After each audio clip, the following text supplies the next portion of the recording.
I'm honestly so glad that we decided to do this because now, having completed the trilogy, I can say the series has changed me.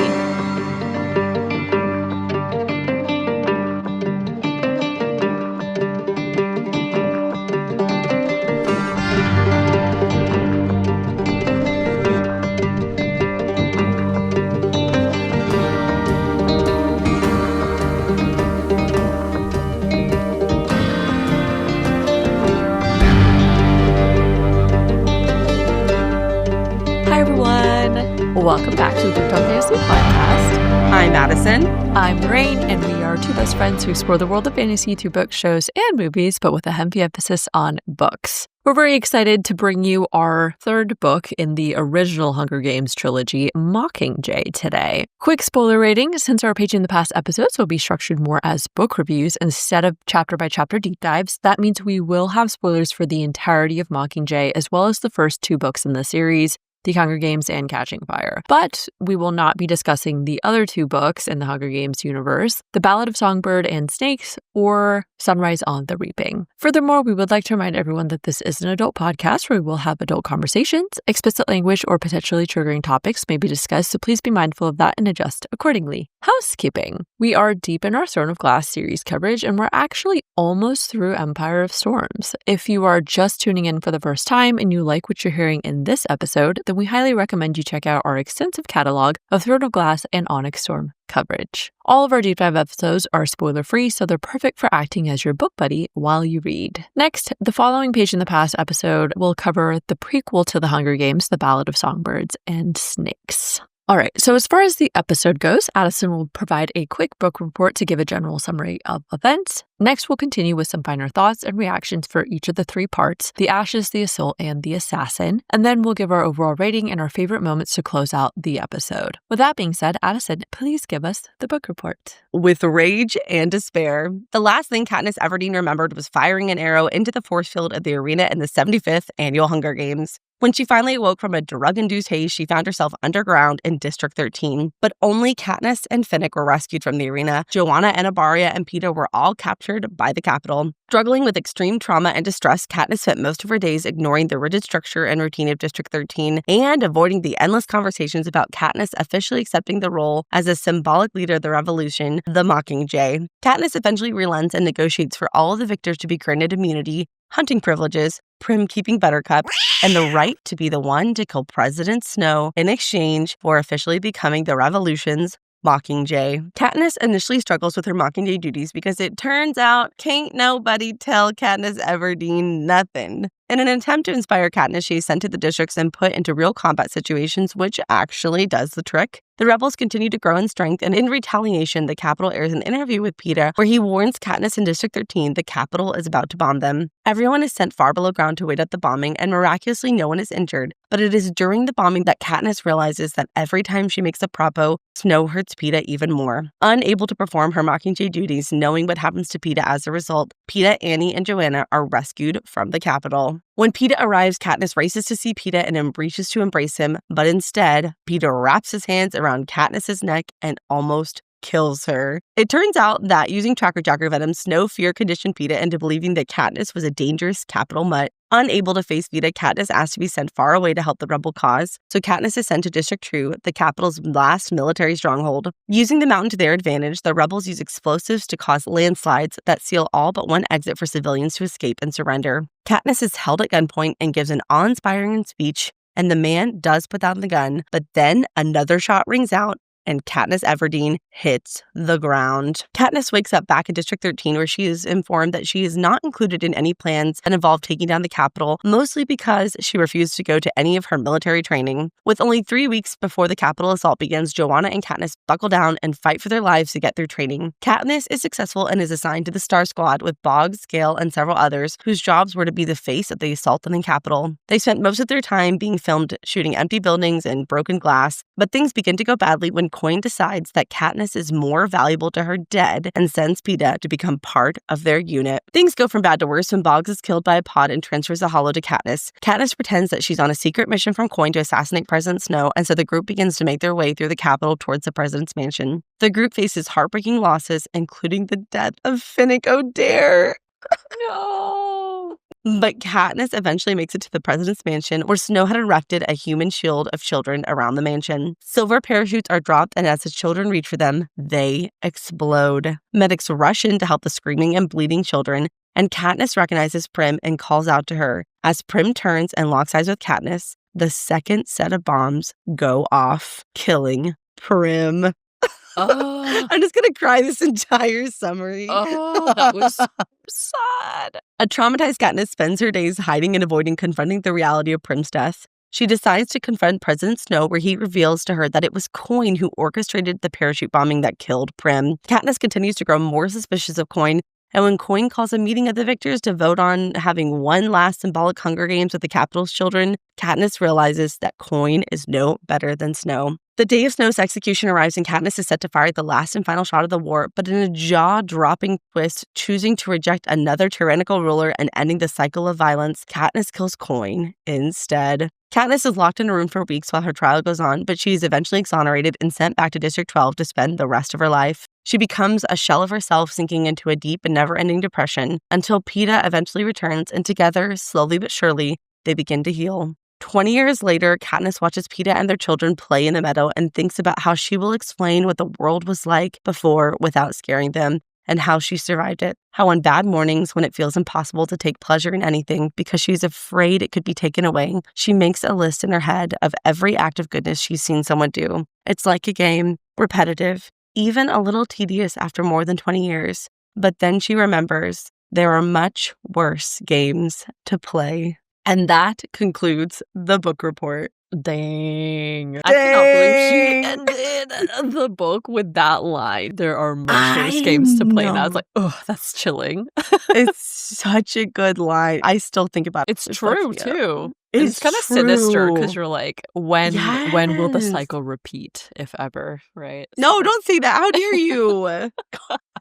We did not go through all of that for it to start over again, okay? Anyways, well, thank you for that wonderful book report. And now, of course, let's get into the discussion. So very quick, if you've listened to our other Page in the Past episodes, then you know this is I am Lorraine, first time actually reading the Hunger Games series. I'm honestly so glad that we decided to do this because now, having completed the trilogy, I can say the series has changed me. I felt emotionally connected to the series, and it really spurs you into thinking thematically about society in the real world. So, Suzanne, you did it again. Well, it's just so good, too, because it's such a cultural touch point. Like, you can't exist and not have read this series because it's just relevant to so many series. I was always be afraid to, say something. I'm like, oh, it's like so-and-so. And I'm like, I can't say that. So now I feel now relief. You can. And I'll know. I do also want to quickly clarify that this is not my first time reading this series. I have also read The Ballad of Songbird and Snake, but I have not read the recently released Sunrise on the Reaping. I am going to wait until we cover that on the podcast so we can all experience it together. I will not, under any circumstance, give any spoilers for The Ballad of Songbird and Snake. At most, I will make vague comments like, remember this, or this is foreshadowing for future events, or things like that. I also did rewatch both movies in anticipation of this episode, so I will be adding some fun color commentary about how the two compare. Fun fact, before I actually searched up the movie, I completely forgot that they made Mockingjay into 2 parts. So I sat down and I was like, all right, I'm just going to get this off my to-do list. I'm going to bust it out, do some podcast prep. And both movies popped up and I was like, huh? They made 2 Mockingjays? And then I was like, oh, I forgot that that's the trend, I think Twilight did it first. And I'm like, damn, why are they going to break it into 2 movies? If you've never watched them and you're planning on finishing them, just know that Mockingjay's in 2 parts. So technically there are 4 movies. Ooh. Actually, that makes a lot of sense because Addison and I were both texting. We're like, man, I don't know why it's so hard to do our notes for this episode. I'm just really struggling. And I guess now that I reflect on it, I think it's because the structure was kind of different. She still broke it up into 3 parts, but it's less prep, action, aftermath, and more just a lot of political situations, which made it a lot more of a denser read. I felt like I had to, think and process a lot more compared to the first 2 books. And that makes sense as to why they probably split up the movie into 2 parts as well. So without further ado, let's get into the analysis and overall discussion, starting with part 1, which was titled The Ashes. So chapter 1 had us diving into the aftermath of the Quirrell, and we see that Katniss is trying to process the destruction of District 12, her experience in District 13 as a refugee, and the expectations set on her to become the Mockingjay for the rebellion. It's pretty clear Katniss feels a lot of survival skill over District 12, while also really struggling to embrace being the Mockingjay because she knows it requires her to become yet another piece for someone else to use as they see fit. There were a couple quotes that stuck out in chapter 1. First, Katniss thinks the citizens of District 12 had no organized resistance movement of their own. No say in any of this. They only have the misfortune to have me. Some survivors think it's good luck, though, to be free of District 12 at last. And this stuck out to me because a core part of Katniss's character revolves around preservation of life on both sides. So we see that she's never wanted to have to hurt anyone or be the reason that other people have died. As far as her resisting her role as the Mockingjay, there was a quote that said, "I must now become the actual leader, the face, the voice, the embodiment of the revolution. They have a whole team of people to make me over, dress me, write my speeches, orchestrate my appearances, as if that doesn't sound horribly familiar. And all I have to do is play my part." That quote stuck out to me because there was definitely this tone about Katniss's thoughts regarding the revolution that make you wonder if it's really the good side, so to speak. And I say that from, a first-time reader's perspective. Of course, you want the districts to be free of the capital, but quotes like that made you question whether they will actually be free at the end of the war. Especially for Katniss. She sees that she's lost agency by being a participant in 2 Hunger Games with the Capitol, but now she's turned around to become yet another puppet for the revolution. And based on a lot of her thoughts, I think Katniss really wondered if the ends actually justify the means, and we see her continue to question this with respect to, the rebellion's war tactics, and it also affects her relationships with other characters too. I think this is such a great quote because right out of the gate, without even realizing it, especially if it's your first time reading the series, it's very subtly setting you up for the idea that District 13 isn't really all that different from the Capitol, right? And that's so unexpected when you're reading the series. You think they get there, they're saving District 12, and you're like, surely these are the good guys. And then, of course, on a reread, you see the seeds being planted so early on. And this is one of the first quotes. District 13 wanted to dress her up and feed her lines and construct this facade for their own purposes, which is quite literally what the Capitol did to her for the games. And you're like, these things are basically identical actions, right? It's just one is for the greater good, quote unquote. But in a way, didn't Coin think the Hunger Games were for the greater good? They were to preserve the peace in society. And so then you're kind of like, it sounded real familiar. So within this first part as well, we get to see some of the other characters and how they've processed everything that happened. It really broke my heart to see how traumatized Finnick is from his Quirrell injuries, especially mentally speaking, and his concern for Annie. Learning more about that storyline was so sweet, and, obviously we'll get there when we get there, but everything about Finnick in this book was literally pure tragedy. It was awful. I had to mute myself so I didn't, make crying, sobbing sounds while you were talking. I totally agree. All the descriptions of him just wandering around in a hospital gown, tying knots with his rope, is just in such stark juxtaposition to how we met him in the Capitol. In Catching Fire, he's shirtless and hot and flirty and eating sugar cubes. And now he's just basically a shell of himself. And it's just so hard to see his transition. At the end of chapter 1, we also see that yet again, President Snow continues to try and manipulate Katniss when he leaves that fresh white rose in her house. And then she thinks a promise of revenge because no one else sat in the study with him when he threatened me before the victory tour. It whispers, "I can find you. I can reach you. Perhaps I am watching you now." Despite how chilling this is, I like that these roses continue to be used thematically throughout the books. Actually, it's kind of crazy how symbolic they are and how there's so many layers to their significance. They represent a warning from Snow to Katniss, power and oppression because the incidents of them killing children, which is obviously the most innocent and pure group of people. And then it's also one of the main ways the Capitol retains control over the districts. And then, of course, we see how the roses are literally and figuratively connected to Prim because of what happens to her and how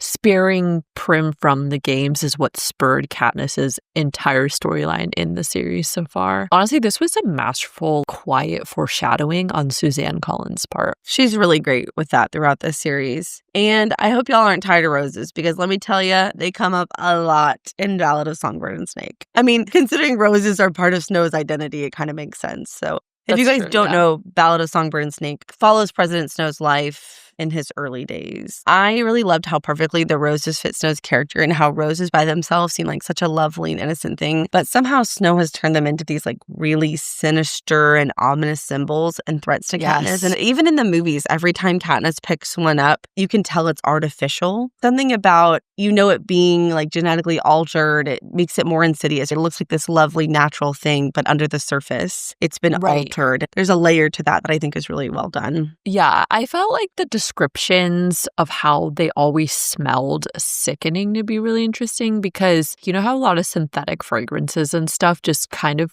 can be really overwhelming at times because they're so strong. But when you actually smell the real flower, for example, that they put in perfumes or whatever, you're like, oh, this smells nice. But for whatever reason, when they concentrate it and like recreate it and try to put it into a perfume, it can be too much, honestly. At least for me personally, I'm not somebody that likes super strong smells like that. I like when they're a little more like subtle. I agree. I like a nice, light notes of sage or cardamom or whatever. I like it light.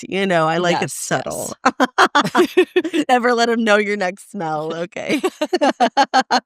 I also have to call out just how gut-wrenching it was to read the scene where Katniss goes back to District 12 to see the remnants of the destruction. It is so gruesome. I think as I get older, when I read it, I have like a better perspective and understanding of the world. So it's easier for me to imagine it. And that makes it so much worse. I honestly do not know how Katniss did not have a mental breakdown like right then and there and never recover. Something in particular that stood out to me from that scene was when Katniss thought, ashes bellow up around me and I pull the hem of my shirt over my mouth. It's not wondering what I breathe in, but who that threatens to choke me. Oh, I just remember reading that and I was just like feeling physically ill. Right. Of course, every time I've read the series, I have always found all of the atrocities sickening. But on this reread, I really feel like I really internalized them. Sometimes I had to take a break from reading, especially when they get to the Capitol and like all the pods, because it's just so awful and it just keeps getting worse and worse and worse. It does not get better. Death in this book. A lot. Sure. And gruesome death, right? It's not just people being gunned down, which is still sad. It's torture. Oh my God. Yeah. I'm not going to make it, guys. I'm not going to make it. To move on, I also found the descriptions of life in District 13 to be pretty interesting. Everyone is on a strict schedule, a strict diet. They practice extreme frugality, and everyone basically gets basic military training from a really early age. Despite their survival thus far since the district was first bombed, we see that they face many population struggles thanks to disease epidemics as well. There's definitely this dynamic of, yes, we house and feed you, but you're also expected to be a productive and contributing member of the district, and that applies to everybody across the board, except for Katniss. She's always doing her own thing. Sorry, I'm just thinking about like how the whole first half of the book, she's like, I find a warm pipe to hide behind.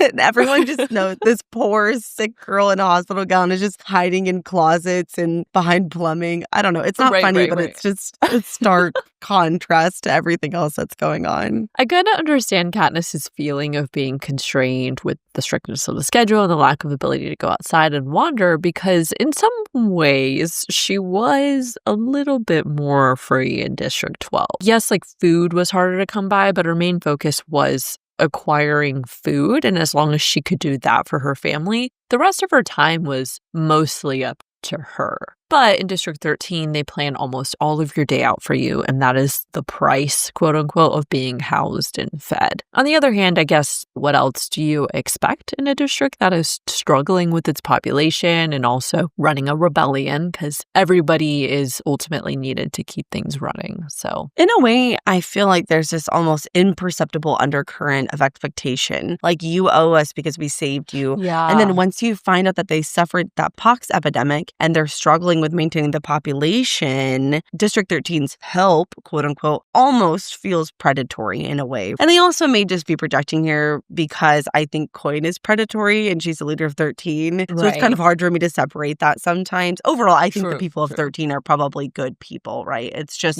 when you know all that, you're kind of like, oh, you're not just doing this out of the goodness of your heart. You need them. Right. But I guess if you think about it, if you can't maintain your population and everybody just dies out, then what was the point of trying to stay alive? You know what I mean, too? So, like, no, that's so true. From that perspective, I understand that. But I 100% agree about the Coin situation because she is predatory. It's true. Well, and you see that become a concern at the end of the book, hence the symbolic Hunger Games, right? They can't execute every single capital citizen because they actually need the population numbers to sustain society. And so it's another interesting element, that you don't really think about because, like, in our society, there's 8 billion people in the world, so the idea of there being so little population you have to worry about that seems laughable, right? But you do in see this it come world, up in like ways about, I'm not an expert in this, so don't come for me, but people often talk about like the birth rates in terms of having people to like care for you and like the aging population, right? When you have an imbalance of the amount of people at the age groups, it can affect long-term the economy, essentially, which, again, I haven't looked into this enough for it to be like, I know for a fact that X, Y, and Z, but... No, well, not to mention life expectancy has gone up so much more dramatically, right? Mm-hmm. I definitely also want to compliment Suzanne Collins on the world building she did for District 13 because it is really fantastic. It blends so seamlessly into the story, and I feel like this is exactly how a society would respond in these circumstances. The very rigid distribution of resources and how everyone is expected to play their roles as cogs in this, seemingly perfect machine is really well done and very interesting.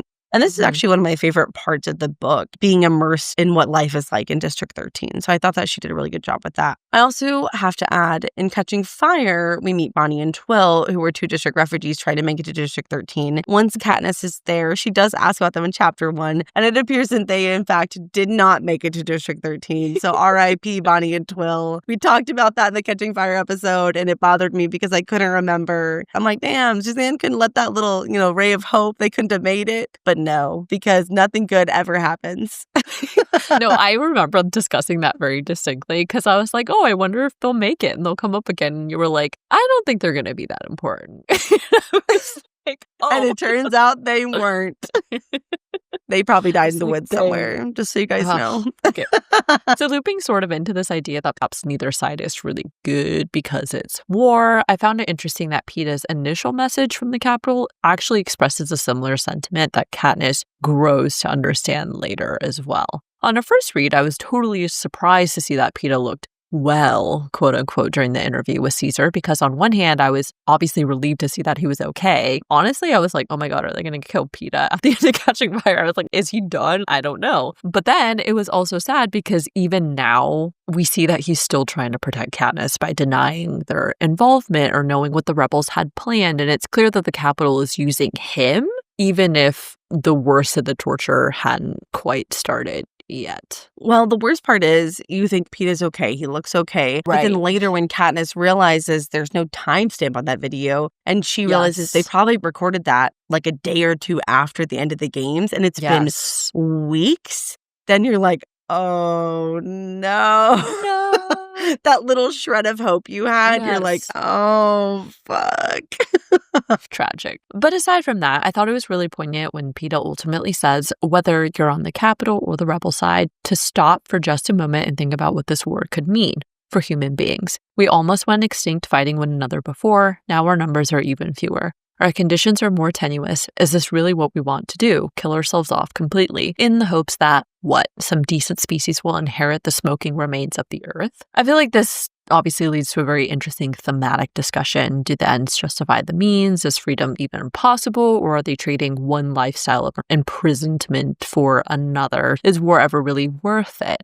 And Peeta is afraid that there will be no world left if they continue on their current trajectory. And that seems to be what Snow has warned Katniss about. Although, obviously Snow is also tinged with his own interests because he wants to stay in power and perpetuate the imbalance of society that he's created for himself anyway. But the districts are cruel, but they are controlled and orderly. It's basically like the evil they know. But if you collapse that system, can you guarantee that the new order will be better? And more importantly, that there will even be enough people left to rebuild it. Looking back now, Peeta was definitely warning that Snow had no intention of backing down. And ultimately, I think Peeta and Katniss were always aligned in that they were both trying to prevent as many deaths as possible, but they just had different paths of doing that, if that makes sense. And as we touched on earlier, there are actual genuine concerns about the population sustainability post the war. And so yes, Peeta's concern here, there's some validity to that. And now we see BT discuss that later too. After Katniss sees Peeta's interview air, I thought the conversation she had with Gale was really important. Katniss asked Gale why Peeta called for a ceasefire, and Gale says, "My guess is he made some kind of deal to protect you. He'd put forth the idea of a ceasefire if Snow let him present you as a confused pregnant girl who had no idea what was going on when she was taken prisoner by the rebels. This way, if the districts lose, there's still a chance of leniency for you, Katniss. He's still trying to keep you alive." I think this shows a lot of growth and maturity for Gale's character, and let me tell you why. You're going to sense a theme, a strong undercurrent of protection for Gale. I have this compulsion to protect the characters that people like to hate on. I can't help it. Okay, so of course, this series elicits a lot of thought-provoking discussion, but one of the most common discussion points specific to the series is Gale versus Peeta, Peeta versus Gale, over and over again. And I feel like very frequently the discussion around Gale is very negative, and people have a tendency to over-villainize him and make him this one-dimensional character that was just bitter and jealous over Katniss's feelings for Peeta's. And I hate that. It trivializes his character. That's actually not the case really at all. I knew when we decided to cover this, I was going to really pay attention to Gale in this reread to see how I felt this time around. The reality of this series is Gale is hardly featured in book 1 and 2. He gets the most page time in book 3 because Peeta's in the capital for a lot of the book. I feel like this conversation is an excellent example of Gale's character because what he says is actually positive about Peeta, when it would have been so easy to condemn Peeta like everyone else for calling for a ceasefire.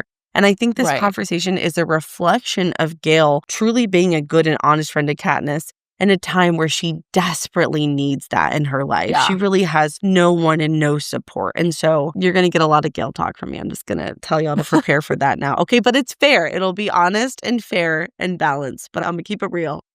Yeah, I didn't really have a problem with Gale's character. I think mostly I just noticed that Katniss and his ideologies ultimately were too different. But I totally agree that like Gale. They're the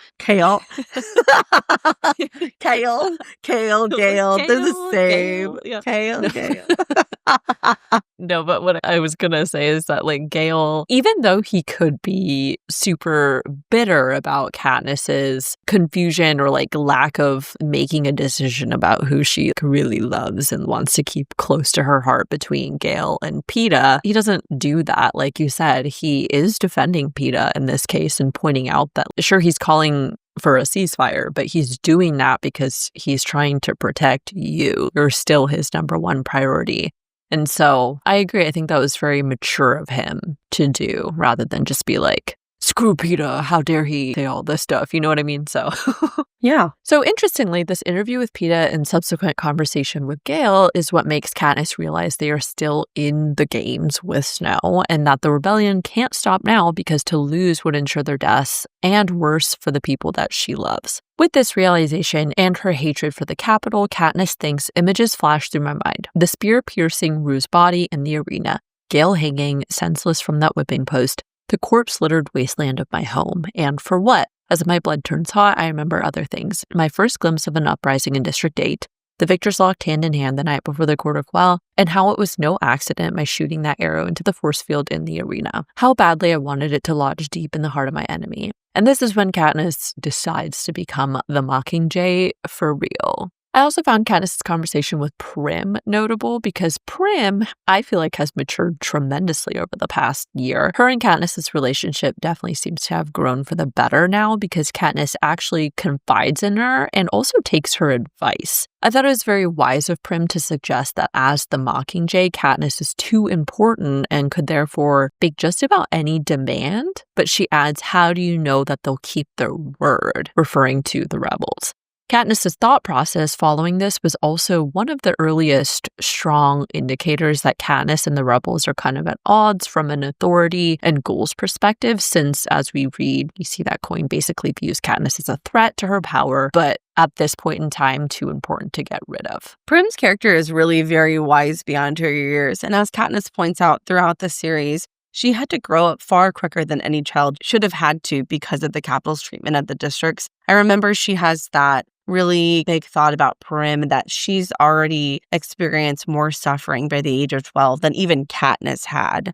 And so I think you really see the culmination of that in the small scenes with Prim, that she's far more mature than she should have to be at that age. And she's seen far more devastation than most people see in their lifetime. And I feel like that also contributes to Prim's decision to be on like a doctor track and help heal other people as well. So I also really like that Katniss's final request to Coin in exchange for becoming the Mockingjay is that she gets to kill Snow, because at this time she is pretty certain vengeance is what she wants. But we see that her view on this changes by the end. I also, of course, love that Katniss demands that the captured tributes will be granted immunity, because she understands that in the grand scheme of things, they are ultimately innocent. Not to mention, it follows Katniss's principle of not letting debts go unpaid or be indebted to others. I love how she also negotiated to keep Buttercup and how this was like such a huge deal. There was this big debate about it, and they were just like, what are we going to do? What are we going to do with them? And they have to give them a window. And I mean, it makes sense for the world that they live in, but it just, I don't know, I found that a little bit humorous. Yeah, because you're like, he's just a little baby. He's just a baby. Cat. And we're like,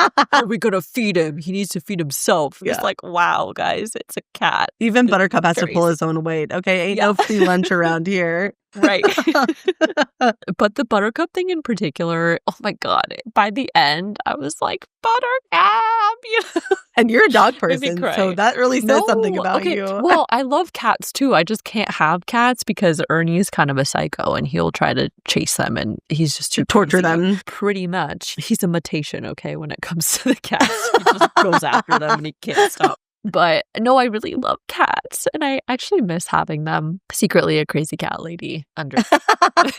No longer okay, a secret, Lori. But anyways, once Katniss agrees to become the Mockingjay, I was delighted by Cinna's continued presence in this story through his costume designs and the confirmation that Cinna had been part of the rebellion early on, because we learned that he'd created his Mockingjay outfit designs a few weeks before the Quarter Quell began. When Plutarch gave Cinna's sketchbook to Katniss, it broke my heart. Oh. It broke my heart. I love that he specifically instructed Plutarch not to give it to her until Katniss decided herself to become the Mockingjay too. Yeah. I think that just really shows how well Cinna really knew Katniss and knew it had to come from her. She had to decide to do it herself. And I just loved every time Katniss would describe Cinna's design, how there were always touches that showed Cinna was still trying to protect her. He was still thinking of her, and Cinna. Cinna! Another really surprising event was the discovery of Katniss's capital prep team being kept in the super low level compartments. I found it really compassionate of Katniss to be outraged at how they'd been treated, because all they'd done in reality was steal a slice of bread out of hunger. And it was a really big reality check for her to see that even in 13, they aren't above mistreatment of people for breaking rules, etc. She also tells Plutarch and Fulvia, I guess we've all been put on notice. Punishing my prep team's a warning, not just to me, but to you too, about who's really in control and what happens if she's not obeyed. A capital pedigree is no protection here. I also feel like her discovery of the conditions the prep team are in is another moment of foreshadowing that District 13 has capital tendencies. And so in a vacuum, you're like, well, you know, they're capital citizens. There's probably a lot of anger there. But you see the cruelty extends even beyond just this one situation. This was further supported when Katniss and Gale go out to hunt for the first time and they end up arguing over the prep team. Despite them being from the capital, Katniss, unlike Gale, sees that the prep team is a byproduct of how they were raised, and even though they played the role in the games, they don't deserve to be treated inhumanely. And I like that she said, I guess I'm defending anyone who's treated like that for taking a slice of bread. Maybe it reminds me too much of what happened to you over a turkey. I had this conversation bookmarked as well because I think it shows a fundamental difference in the mindset of how Gale views the Capitol and the rebellion and how Katniss views it. And this is the first point where you start to see them move in really distinct opposite directions. Katniss has more empathy for them because she's been in the Capitol enough and around them enough to realize that they are just really a byproduct of their environment. Katniss views Snow as a true enemy because he's the one who orchestrates everything, whereas Gale demonizes every Capitol citizen for being bystanders and not taking action against the games. Honestly, I truly do understand both sides. I can't really say how I'd feel until I was in that situation, right? Your instinct is to side with Katniss and support Katniss because, she's the heroine, she's the main character, and Katniss does everything she can to save everyone. And I think it's really easy to be like, well, I'd be on the good person's side. But I don't think that's necessarily true. When you've had the lived experience that Gale has, I can see why anyone who's associated with the Capitol is demonized to him. They were participants in the game, as Gale points out. They dressed her up for slaughter. And you're kind of like, yeah, that's pretty fucked up, That's true. I feel like this kind of presents the idea that ultimately two things can be true at once. You don't need to be like everybody in the Capitol is this horrible person, but you can still feel anger at the injustices that have occurred as well. And so it's a tricky situation for sure. If that ain't the main theme of this book, two things can be true at once. Yeah. Like, woo! Since this book is super heavy and depressing, I wanted to point out one of my favorite nice moments. I will point out all the nice moments because there's only like 4. So here's the first one. After Katniss rescues the prep team, they all go down to dinner in the mess hall, and everyone at 13 is gawking at them because, they look so outlandish, and it's really awkward. And Gale's 5-year-old sister Posey says, "You're green. Are you sick?" Octavia responds, "It's meant to be pretty." And sweet little Posey says matter-of-factly, "I think you'd be pretty in any color." Oh. And I know, I was like, that's so nice. That's so sweet. And then it immediately relieves all the tension. I don't know. That was just a very small, sweet moment that I was like, see, the districts of the Capitol, people can get along. Well, I think it's really symbolic because kids are the most pure, innocent beings. And ultimately, you see here in this instance that Posey hasn't internalized any judgment or hatred yet at this point in her life. She's making this assumption that, she just must be sick because that's what she knows. But she hasn't gone far enough down the learned behavior yet to be like, oh, well, you look like a Capitol person, therefore you're a bad person, right? She's just kind of like, oh, when I don't feel good, my skin doesn't look great. So maybe you don't feel good too. It's just so innocent and so sweet. You know what I mean? That's so true. Overall, I feel like Katniss in this book was my favorite version of her because she's become so strategic and continues to remain her own independent person who thinks for herself. She knows that she has great influence. She knows that this makes her a threat if she steps out of line with what Coin wants. And she's also suspicious of Coin in return. There's a quote that I wanted to read, and it said, "And now Coin, with her fistful of precious nukes and her well-oiled machine of a district, finding it's even harder to groom a Mockingjay than to catch one. But she has been the quickest to determine that I have an agenda of my own and am therefore not to be trusted. She's been the first to publicly brand me as a threat." Which is really funny because Katniss isn't a threat to the revolution. She's only a threat to Coin's authority of the revolution. Right. And of course, we can't have that, can we? And so I think that's some very good insight that Katniss has into Coin's character very early on in the book. She clocks it quick. She clocked that shit quick. She really did. I found it kind of funny that once they get prepared for the first propo, Katniss just sounds so fake trying to read the lines they gave her because it's so obvious the wonder and allure of Katniss is in these quiet, unsuspecting moments where she's just doing what Katniss does. She's not putting on a performance or a show for anyone. But I love that this is when Haymitch comes back into play. And he says, "And that, my friends, is how a revolution dies." That is literally one of my favorite moments from this book and the movie. I've said this in our other episodes, but Woody Harrelson plays a perfect Haymitch. And the way he delivers that, you hear this slow clap and he's just like, "And that's how a revolution dies." Jennifer Lawrence did a really good job in that scene in the movie because she's a person who's playing Katniss Everdeen, who's playing someone who's bad at acting. So there's multiple layers of acting. Right. And it's so cringe. In the movie, I'm like, oh my God, you can't air this. I'm like, you'll kill the rebellion. But when you think about it, scripted stuff is really hard to pull off and sound natural with. But the entire concept of still filming and making these promotional videos for propaganda is such an interesting concept to me, more so because of how staged it is. Like, obviously, in the real world, we have journalists and people whose job it is to go out and get real life footage of the things that are happening in the world and around your communities and stuff. But I can't imagine any of it being so scripted and staged to the same degree that we see in this book. But on the other hand, it's still freaky to see it happening because it's also not out of the realm of possibilities considering technology today. And that is, again, why I love dystopian books so much. I mean, you already kind of see fake videos and stuff going around, and fake news is already a problem in today's society as it is. But just to see how far you can take it is interesting. So post-meeting, I did think it was good Haymitch and Katniss have a heart-to-heart and disclose that the real reason they're so angry with each other is because ultimately they both failed in their promise to keep Peeta safe. It's funny that you called it a heart-to-heart because in my notes I called it a showdown. Tomato. Yeah, it was like a heart-to-heart in the way that only Katniss and Haymitch can have a heart-to-heart, right? Right. Yeah. I did really love the scene between them because it continues the theme from the first two books that Haymitch and Katniss have always seemed to have this adversarial relationship, but also they weirdly get each other. And this conversation is really a reflection of that. I have a feeling when we get to Sunrise on the Reaping, we're going to find a lot of parallels between Katniss's character and Haymitch's. I'm excited, but also not excited to read about that because I feel like I'm not going to be happy.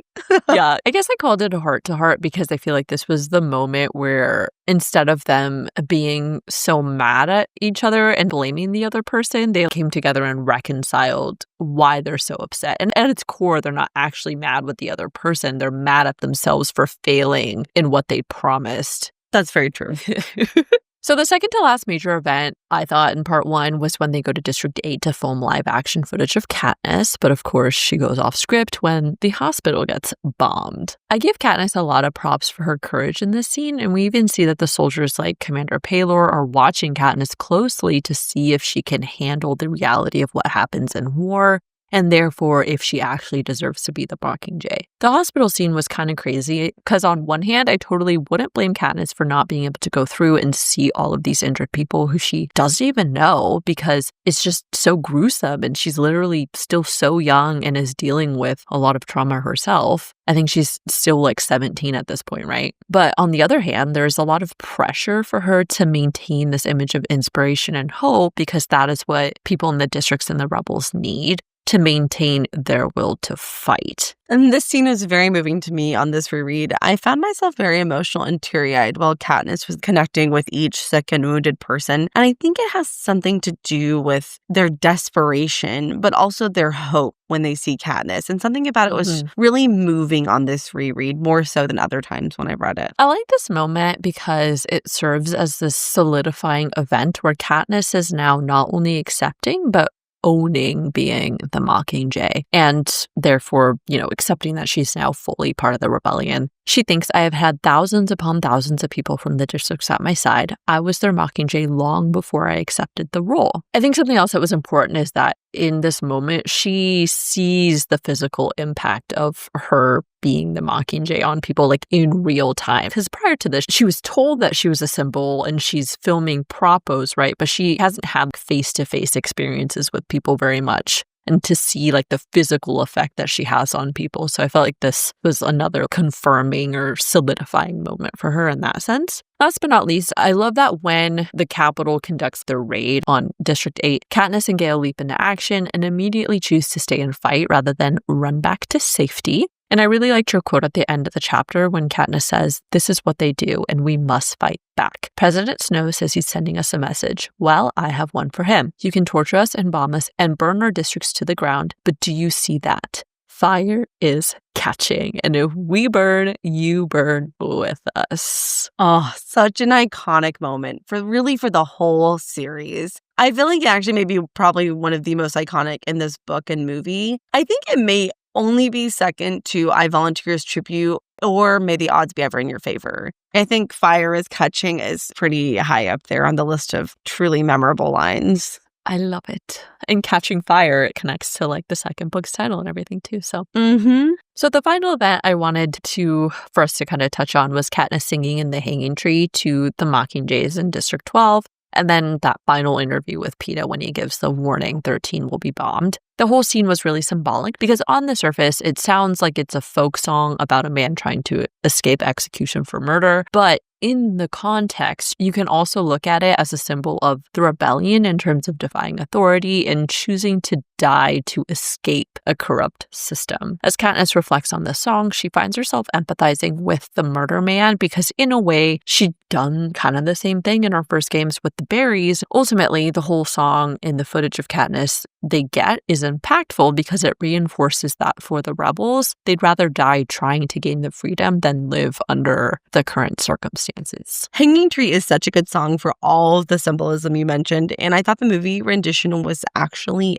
excellent, especially in the major scene that they incorporated into. I felt like I've watched an interview with Jennifer Lawrence where she really was like, I hated the singing. It was really hard for her, but I thought they did a really good job with it. I also want you to remember this song because there is a huge connection to it in Ballad of Songbird and Snake. I mean, it's pretty on the nose. It's not like super subtle, so you'll probably remember, but just keep that in mind. Aside from that, there's so much subtext to her singing this to the Mockingjays because of what the Mockingjays represent to the Capitol and how they go quiet for Katniss, just as they did for her dad. Once they get back to 13 and we see that final interview with Peeta in his deteriorated state and his warning, I was sick with worry for him. It's obvious he's being tortured and being used by Snow to try and manipulate Katniss, but on a first read, I thought they might have killed him, just like with the way that the camera goes to the ground, you hear Peeta crying out.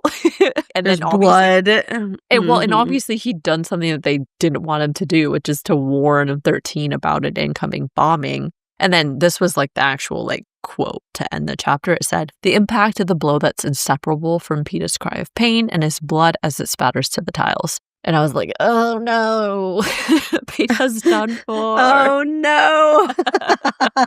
Thank God he didn't die because he saved so many people in 13. Even though he's urging them all to stop the war and bloodshed as his larger message, he still had enough mental clarity left in this moment to realize Katniss and the others in 13 could die if he didn't do something. He never stopped trying to protect Katniss.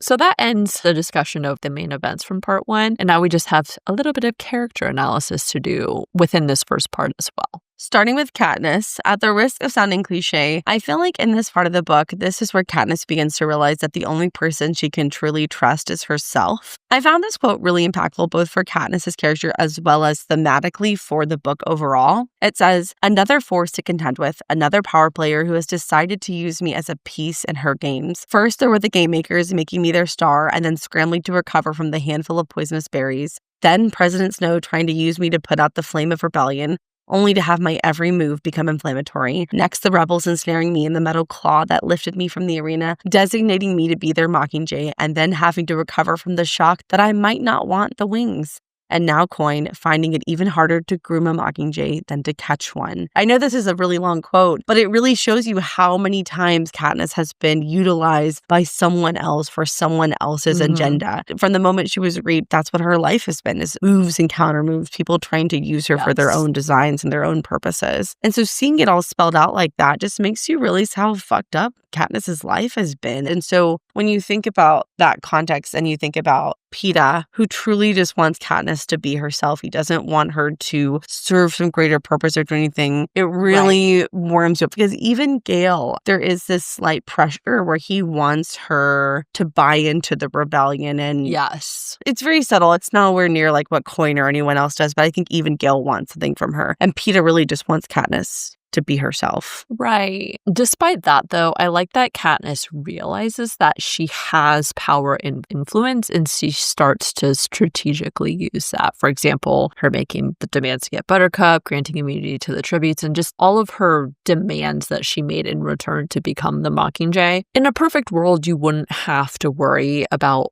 everyone operating from their own self-interest, but the truth is most people do. It's not anywhere near to the same degree that we see in this dystopian world of Panem. But I think thematically we can see how when you have something that people want, it's really easy for others to want to take advantage of you or bring you down because you threaten them or their sense of self in some way. And so I think Katniss at this point is really starting to conceptualize what that means and how she can position herself to counter that. I also feel like I noticed the fragility of Katniss's mental state more on this read than I ever did before. Part 1 is just riddled with evidence of how traumatized Katniss really is. And again, I think I can appreciate and understand that more just simply because I'm older and I just know more about the world. And so it's really just devastating to see because you forget all the time that she's 17. She's a child. She's a literal child. Yeah. I feel so bad for Katniss because she, like everyone else, has been pummeled with trauma after trauma, and yet they're forcing her into the spotlight and making her do all of these things because they need her image and spirit to fuel the rebellion. But ultimately, she hasn't been given time to grieve. I guess that's another hard lesson that in times of war and stress, you don't often have the luxury of quietly processing everything. You're basically just forced to stay in fight or flight mode.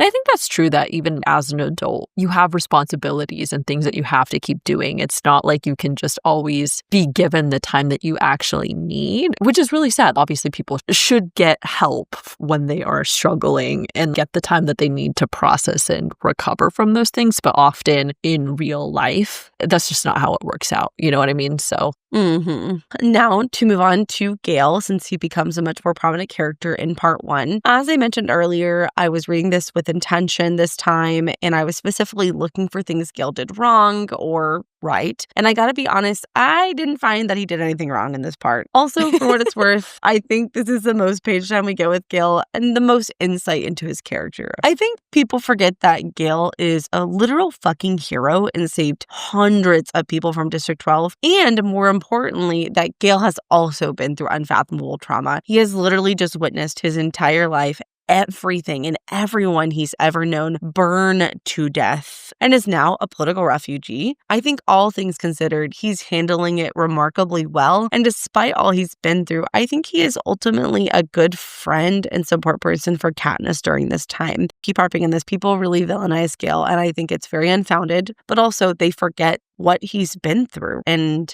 I feel like when you remember that, his anger at anything associated with the Capitol is quite justified. Having watched both of the movies, I feel like a big reason that people really hate on Gale is because if you only watch the movies, or if that's your most recent experience, the movies really took a little bit of creative liberties and they make Gale a little bit harsher and they make him say some things and do some things that don't happen in the book. And they've kind of paint him more negative. And so I think that's why Gale gets a worse rap than he really deserves. I strongly encourage you all to, well, of course, listen to this episode, but then go watch the movies and see how you feel like they are in comparison. Book Gale and movie Gale are different, and the nuance of that is important. I think also, at the end of the day, when everybody experiences these types of traumas, and I say this generically because obviously I am not in this situation. I've never experienced anything near what's going on in this book.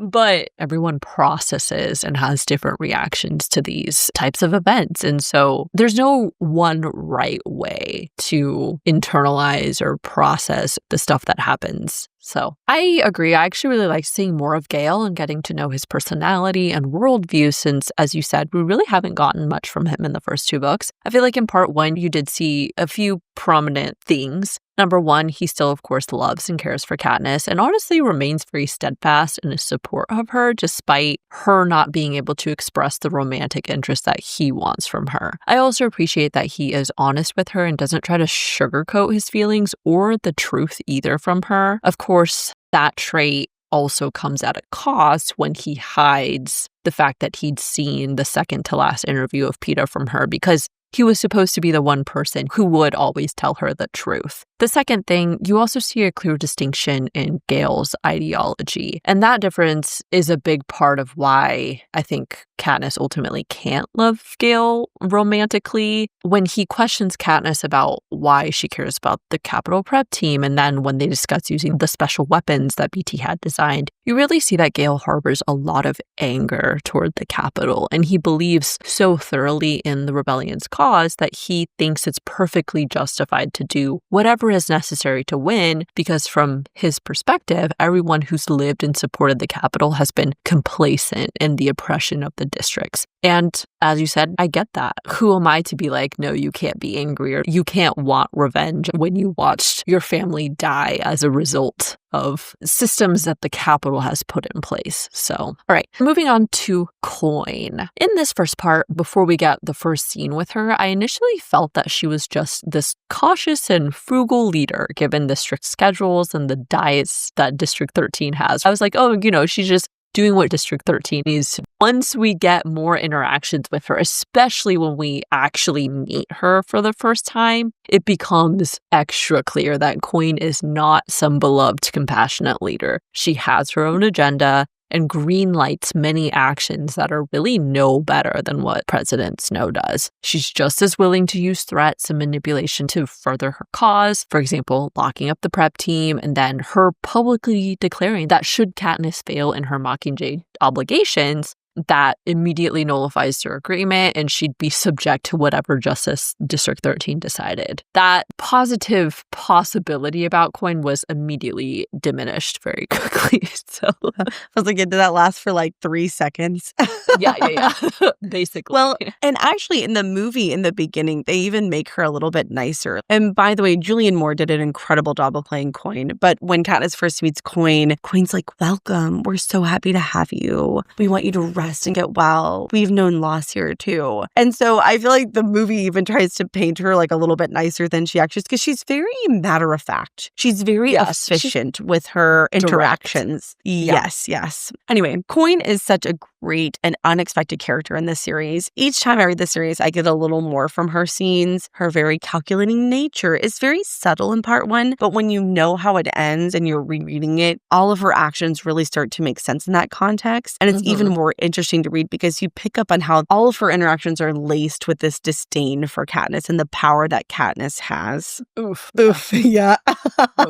So next, just to quickly touch on Peeta, he wasn't really prominently in part one very much, but I continue to appreciate that he tries to keep Katniss safe first and foremost, and then also warns everyone else about what the Capitol is planning. Obviously, by the time the second and that third interview came around, he was already hijacked by then, but despite his torture, you got these glimpses of his core character coming out and trying to help people when it was like a really desperate time, right? Because ultimately, he is somebody who wants to maintain peace and limit the overall casualties in this war. Last but not least, I also want to touch a little bit on Katniss's relationship with her mom and Prim. As I touched on earlier, Prim has matured tremendously, and I like that she now steps up and provides Katniss with wisdom and comfort. Now that she's older, she's no longer sheltered to the reality of things, and in fact, takes on a big role by helping in the hospital and choosing to face the gruesome and stressful circumstances head on. I mean, ultimately, Prim, in a couple different circumstances here, is the one who gives some of the most sage advice or like gets Katniss to think about things in a different way. So I appreciated that from her character. And then we also saw that Katniss starts to forgive and understand her mother in Catching Fire. And I think that continues in Mockingjay. I thought it was nice that her mom has found a place in District 13's hospital and that she's able to use her talents to help people. While Katniss and her mom may not be the best of friends, I think she appreciates what her mother can offer and do for them more than she did before. All right, so that ends part one. Moving on to part two,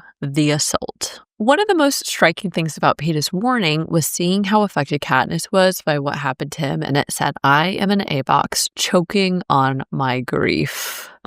That was a very impactful and very sad quote. But this to me really showed how much Katniss truly cares for Peeta and his well-being. I also got a little teary-eyed at how frantic Katniss was for Prim to make it down to their bomb shelter, and that Prim was late because she went to get Buttercup. something about him staying all the way from book 1 and now, and also, given the ending with him, just made all of that so much more, it made it more emotional, I guess, so. Since there aren't very many happy or fun moments in this book, this is 2 of 4 that I clocked. One of the very few times I actually chuckled is when Prim brings Buttercup to the bunker, and Katniss and Buttercup get into this hissing contest, and it's just kind of funny because they're literally about to be bombed. She's just seen Peeta. He's emaciated. He's broken. And Katniss is just here hissing at a cat.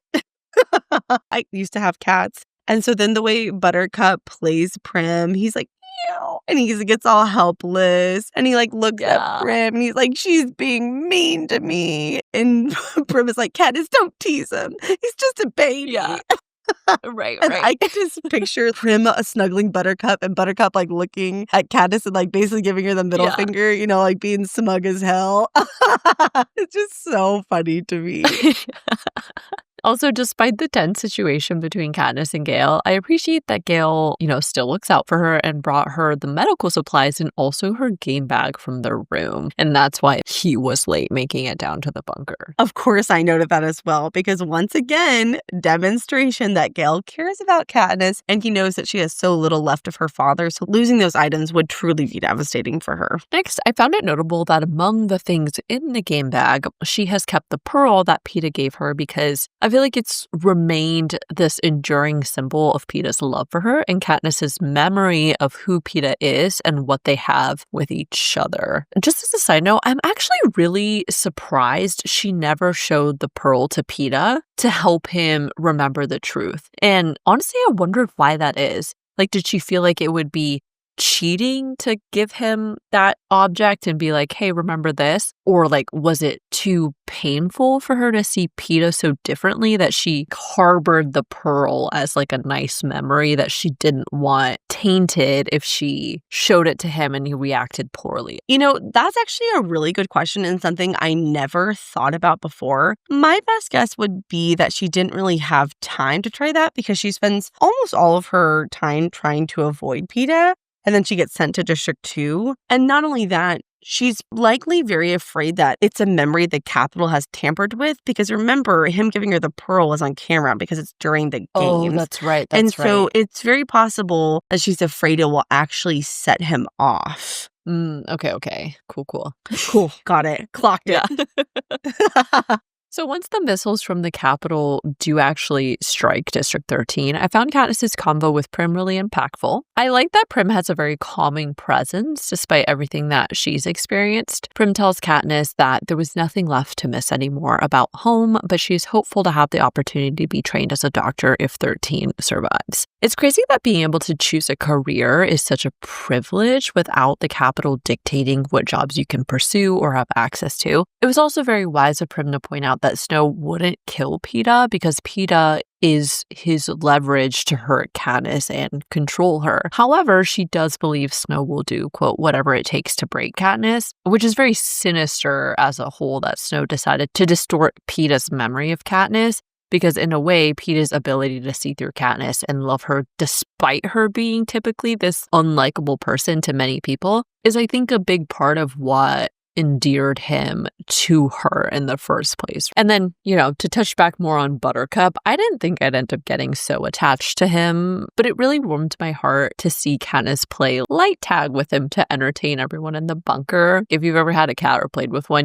this is just such a cat thing to do. As I stated earlier, I grew up with a lot of cats, and I remember playing a light tag or just pulling a string around for them, and they would go so crazy for the simplest thing. And it's so funny to watch them. So I could picture that scene very vividly from my experience with them. I had a cat growing up too, and we did that with my sweet, precious baby Angel. She was perfect. I miss her so much. Oh, okay. So we did have this long stick with a string attached that had feathers on it. And she loved that shit. Yes, her name was Maddie, and she loved that shit. Okay, I got her from Santa when I was in 5th grade, and she was the angel of my heart. Oh my God, now I'm sad about Buttercup. I'm sad about everything. Hey, at least he survived, though. He made it True. through the end. So, aside from that little tangent, I found Katniss's thought about Buttercup and the light being a metaphor for what Snow is doing to her to be really interesting. She thinks the one thing that sends Buttercup into a tailspin is when I leave the light on, but put it hopelessly out of his reach. He's useless until I shut the light off. That's what Snow is trying to do to me now, only I don't know what form his game takes. Basically, in this situation, Snow is Katniss, Katniss is Buttercup, and the light is Peeta. It makes me think back to book 1 when Katniss thinks about how Haymitch has always remained unmarried and without kids. And she realized it was because people you love will always be like levers to be manipulated. And though Katniss tries to adopt a similar outlook, ultimately she did fall for Peeta, and now he's the main thing that Snow can exploit. Suzanne Collins is such a master of incorporating these metaphors and epiphany moments for Katniss into the story, and I think this crazy cat with the light is really a great example of that. And the Buttercup metaphor is applicable to many people too, because Katniss realizes that the same situation has happened with Annie and Finnick when they have a conversation in the bunker. So I remember this moment that they talk about back in Catching Fire when Finnick gives Katniss a weird look after reviving Peeta. I wasn't entirely sure what Finnick had realized in that moment, but I figured he knew something was going on between them. It was nice to get the confirmation as they talk that what Finnick realized is that Katniss did in fact love Peeta and it wasn't all just an act. He tells Katniss in this scene, "You do love him. I'm not saying in what way, maybe you don't know yourself, but anyone paying attention could see how much you care about him." I also like seeing this true unfiltered side of Finnick, and he gives Katniss advice that I really liked. When she asks him how he bears it, he says, "Better not to give into it. It takes 10 times as long to put yourself back together as it does to fall apart." And that really resonated because I agree that it's much harder to rebuild optimism or hope and also maintain it. It's very easy to just give in to pessimism or despair, but it almost never makes you feel better in the end. It creates a downward spiral, you know? I've said it once and I'll say it again. I love Finnick, and it was really, really hard reading this series again, knowing his fate. And Lorraine, I vividly remember you talking about how much you loved him in Catching Fire, and I was dying on the inside. I was just like, oh my God. I was like, Lorraine, you have you're in for so much pain. I was just like, yeah, he's great. He's super great. Finnick. He didn't deserve that ending, especially in the way that it happened with the mutations. I know. We'll get there when we get there. Do we have to? Okay. So post-capital missiles, when they're clear to leave, I thought it was really sweet that after Katniss struggles to say her line for another propo because she's thinking about Peeta and how he'd saved everyone with his warning, the person she seeks out for comfort is Haymitch because, quote, he loves Peeta too. And then Haymitch tells her, "It'll be okay, sweetheart." And this time, it's genuine rather than the past condescending way he used to say it when they first met. And I totally understand why she seeks out Haymitch or Finnick because they are the only people that really understand what it's like to be used by the Capitol in this very specific way with the games and everything. Of course, many of the rebels come from the districts and face oppression as well, but I think it's a very different experience to have your life directly threatened and to know that the only possible chance you have to survive is to kill this other innocent person directly in front of you. And even then, still not have it be guaranteed that you'll survive, I guess. Not to mention, Finnick and Haymitch are also the only other victors here that understand what it's like to know that whatever they do has serious repercussions for the people they love. And so when you keep that in context, it's just... I don't want to keep saying the word devastating, but I mean, it's just devastating. I know. Obviously, this all, of course, leads to the decision to go rescue Peeta and some of the other tributes. Thank God. I have to say that I thought it was actually pretty despicable that the only reason they rescued Peeta was to manipulate Katniss. Katniss asks why they didn't try to rescue him before, and Haymitch tells her because it's costly, but everyone agrees this is the thing to do. It's the same choice we made in the arena, to do whatever it takes to keep you going. We can't lose the Mockingjay now, and you can't perform unless you know Snow can't take it out on Peeta. And when I read that, it kind of gave me the ick. I'm like, the only reason you care about these people is so you can just keep Katniss going as the Mockingjay. I don't know. I don't really remember that on previous rereads, so this time I was like, that's the reason. It made Well, me just feel continues to play yucky. into the fact that, like, they care about saving people as long as it justifies their overall goal and their cause. It's But useful if to it's them. gonna, yeah, right. But aside from that, they're not gonna go out of their way to do anything. I also want to point out, yet again, that the rescue mission for PETA was volunteer only, and Gail was the first to volunteer to go, knowing it would be extremely dangerous and could very likely get him killed. Good guy, Gail.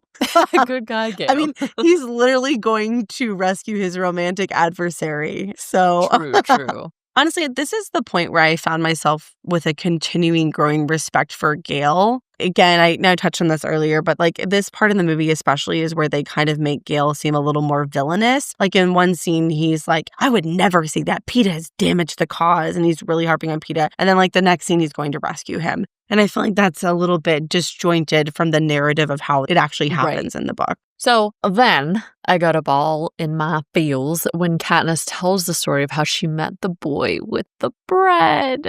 And then we also get Finnick's story. And I was like, ugh. I know it was lightly alluded to, but obviously you didn't know the full extent or to what degree Finnick was forced into sex work by Snow. He says, President Snow used to sell me, my body that is. If a victor is considered desirable, the president gives them as a reward or allows people to buy them for an exorbitant amount of money. If you refuse, he kills someone you love. So you do it. How freaking awful. Most of his, suave, flirtatious nature was really just a front and a personality he was forced to wear to appease Snow and the people who paid for his company. And it makes me sick to know that he was forced into this, and it breaks my heart he had to do this because he also wanted to keep Annie safe. Another big surprise, though, was when Finnick reveals exactly what type of secrets he's been collecting. And the most sinister of them all were about Snow. I guess I'm not surprised that he did dirty things to get where he is, because, I mean, how else could you rule the capital in good conscience, I guess, unless you were somebody who already had that nature?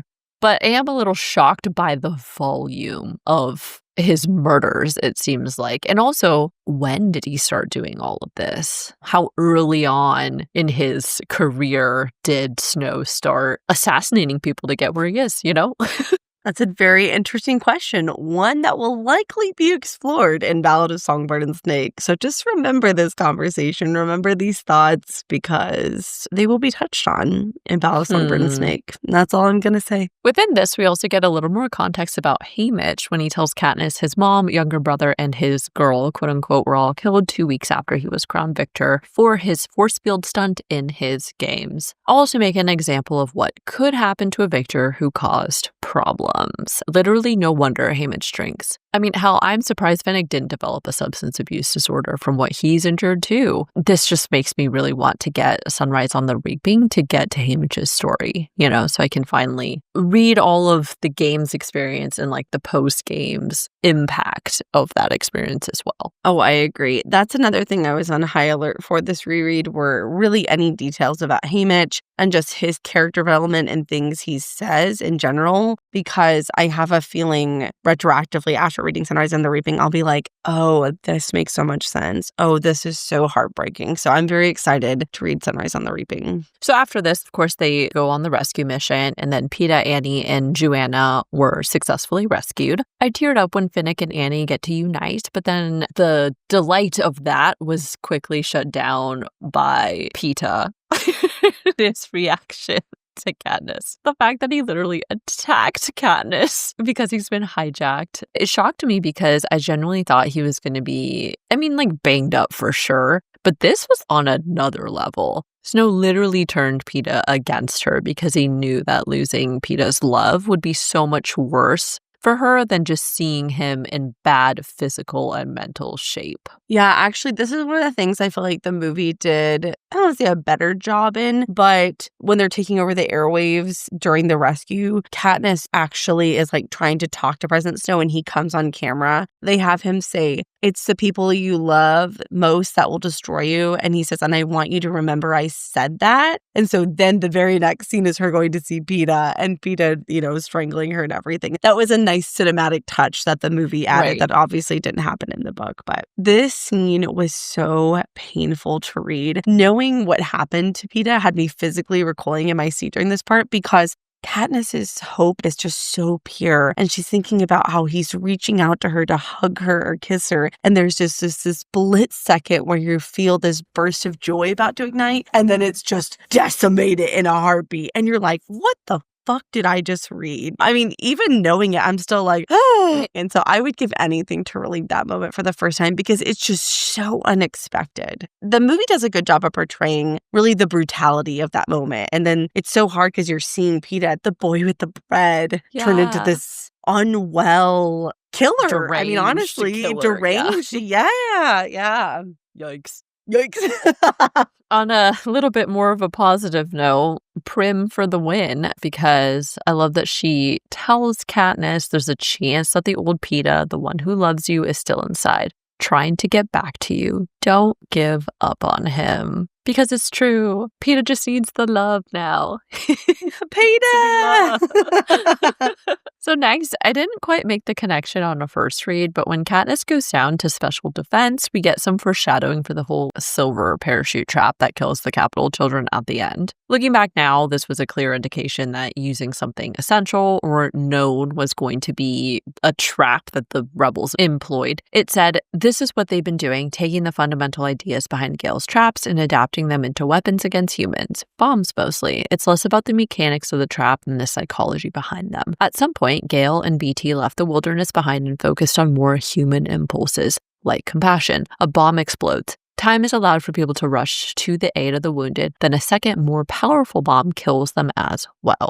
This was pretty much exactly what happened as one of the final rebel offensive strategies before the Capitol surrendered, and that is awful. Interestingly, Gale justified this by stating they were using the same strategy President Snow used when he hijacked Peeta, and obviously in the games and stuff too. I can see why Gale and BT think this, but it continues to press this growing divide between Katniss and the larger rebel strategy. What does it say about the rebels if they start resorting to the same tactics the Capitol uses in order to win? And again, do the ends justify the means? You know, this is such an obvious foreshadowing that I cannot believe I did not piece it together the very first time I read the series. The first time I was reading, I was like, I just read right past this. But once you know what to reread, you're like, oh my God, like she was practically screaming in our faces what was going to happen. What really stood out to me in this conversation is when BT says, bombs mostly.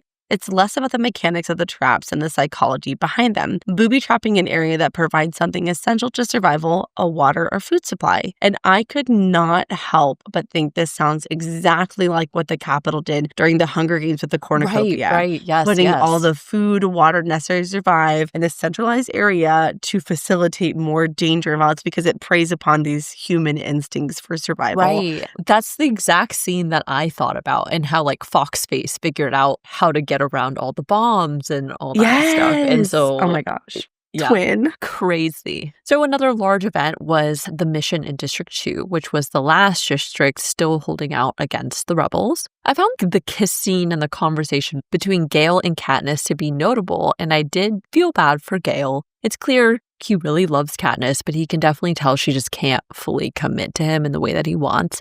And that is a hard truth to swallow. Overall, it's kind of amazing that Gale has continued to support her and look out for her, even though she can't love him like he wants her to. I will say, even though she hasn't fully declared it yet, I kind of feel like the fact that she's so preoccupied with Peeta and his safety perhaps does reinforce the fact that Katniss does truly love him. I'm going to pretty strongly have to disagree here. I think there's no refuting that Katniss clearly cares for Peeta, but I'm not sure it really is love at this point. I think this conversation with Gale is really important for a few reasons. The first is that it shows how well Gale really knows Katniss, and I think it demonstrates a pretty deep understanding of Katniss's mental framework of how she views Gale and Peeta. Gale says, I'll never compete with that, no matter how much pain I'm in. I don't stand a chance if he doesn't get better. You'll never be able to let him go. You'll always feel wrong about being with me. And I feel like this is an echo of the same conversation Katniss and Gale have when he tells her he knew she was going to kiss him because he was in pain. Katniss gravitates to whoever is in the most pain because she carries the guilt of what happens to them as her responsibility. It's her fault. So her being preoccupied with Peeta isn't because she's in love with him. It's because she feels responsible for what he's gone through and feels like she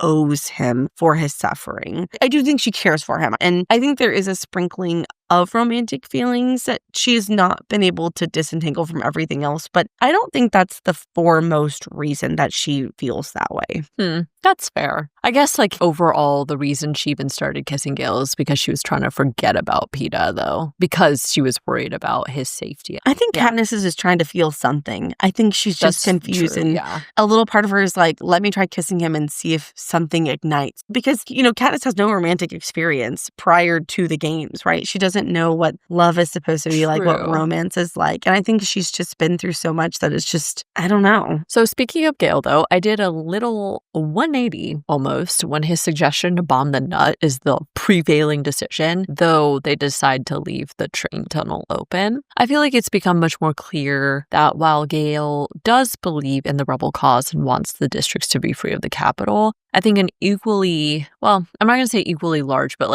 the other side of his motivation and reason for his fervent involvement is because he hates anyone associated with the capital because he holds so much resentment and anger. He's willing to let people in District 2 die like this because District 2 falling means they get closer to taking the capital down and preventing future attacks against the rebels.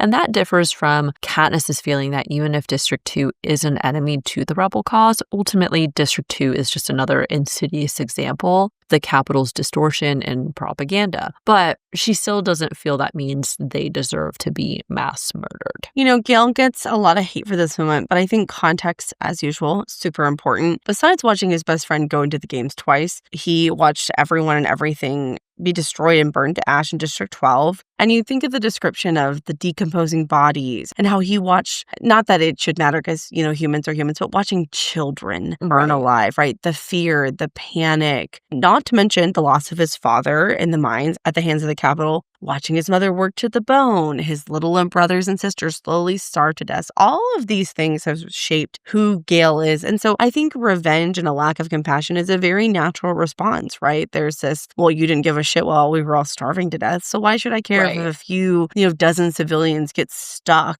in a capital military base? They're still aiding the military. And really, that's exactly what Gale says. I'm not saying it's ethically right or wrong, sitting in my nice air-conditioned house. It's really hard for me to be like, I'm blessed to have enough food and not have to worry about starving, right? But that's really easy for me to say. And I truly feel like I do not know how I would feel until I was in that situation. I really don't. But Gale feels like that is the right thing. I think he feels like it's justice for what's happened to all the people of District 12, right? And you're kind of like, well, I mean, it's a tricky ethical situation to navigate. I agree. The rebel plan pans out, and sure enough, people from District 2 come racing out of the tunnel. I thought it was very courageous of Katniss to yell at the rebels to hold their fire, and then she proceeds to try to reason with them. And this is all happening even when a District 2 man is pointing a gun at her. She still holds her ground. And I love the quote, "We blew up your mine, you burned my district to the ground. We've got every reason to kill each other, so do it. Make the capital happy. I'm done killing their slaves for them. It just goes around. And who wins? Not us, not the districts, always the capital, but I'm tired of being a piece in their games." This was a big moment, I think, when Katniss finally understands what Peeta had meant about not wanting to be a piece in anyone's games anymore. And she ultimately realizes that she doesn't want to be a piece either. She agreed to be the Mockingjay for the rebels, and yet time and time again, the violence continues and she's forced to do things that she doesn't always agree with. I agree. And I think ultimately that's a big theme in the book. This is actually probably my favorite of all the Mockingjay speeches. Everyone always remembers fire is catching, and if we burn, you burn with us. But something about this speech really speaks to the idea that everything the capital has done is to divide them and keep them weak, to keep them disenfranchised and fighting against each other instead of the real enemy. We talked about this a lot in the first book, and I think it's really important that Katniss points this out. I bomb you, you kill me. And it goes around and around. And who wins? Always the capital, always Snow. I think this is a really moving speech. And I think it probably spoke to a lot of rebels who were supporting the capital in the beginning. Right. I also feel like it's fatiguing to keep fighting. At what point do you just get tired of the violence? when is it enough? Anyways, unfortunately, all this does is earn her getting shot. Despite the shock of it, I found it interesting from like a storytelling perspective. I felt like this was that slap in the face moment where you're faced to wonder if this is too idealistic. Can everyone really get over the hatred they have been programmed to believe? Which then, of course, ties back into the situation with PETA and how you just have to hope that the truth will prevail over whatever lies he's been fed. And I think the same goes with hoping everyone in the districts will realize this truth too. I also found Katniss's conversation with Plutarch noteworthy while she recovers after this event. Plutarch tells her about the capital being isolated now that it's been cut off from the districts. And I think what he said is like this quintessential lesson about Panem and the capital's tactics. The quote was, "Unlike 13, the capital is not in a position to reinvent itself and become self-sufficient. The significant difference between 13 and the capital are the expectations of the populace." Sorry if I butcher this. Panem at Circenses translates into bread and circuses. The writer was saying that in return for full bellies and entertainment, his people had given up their political responsibilities and therefore their power.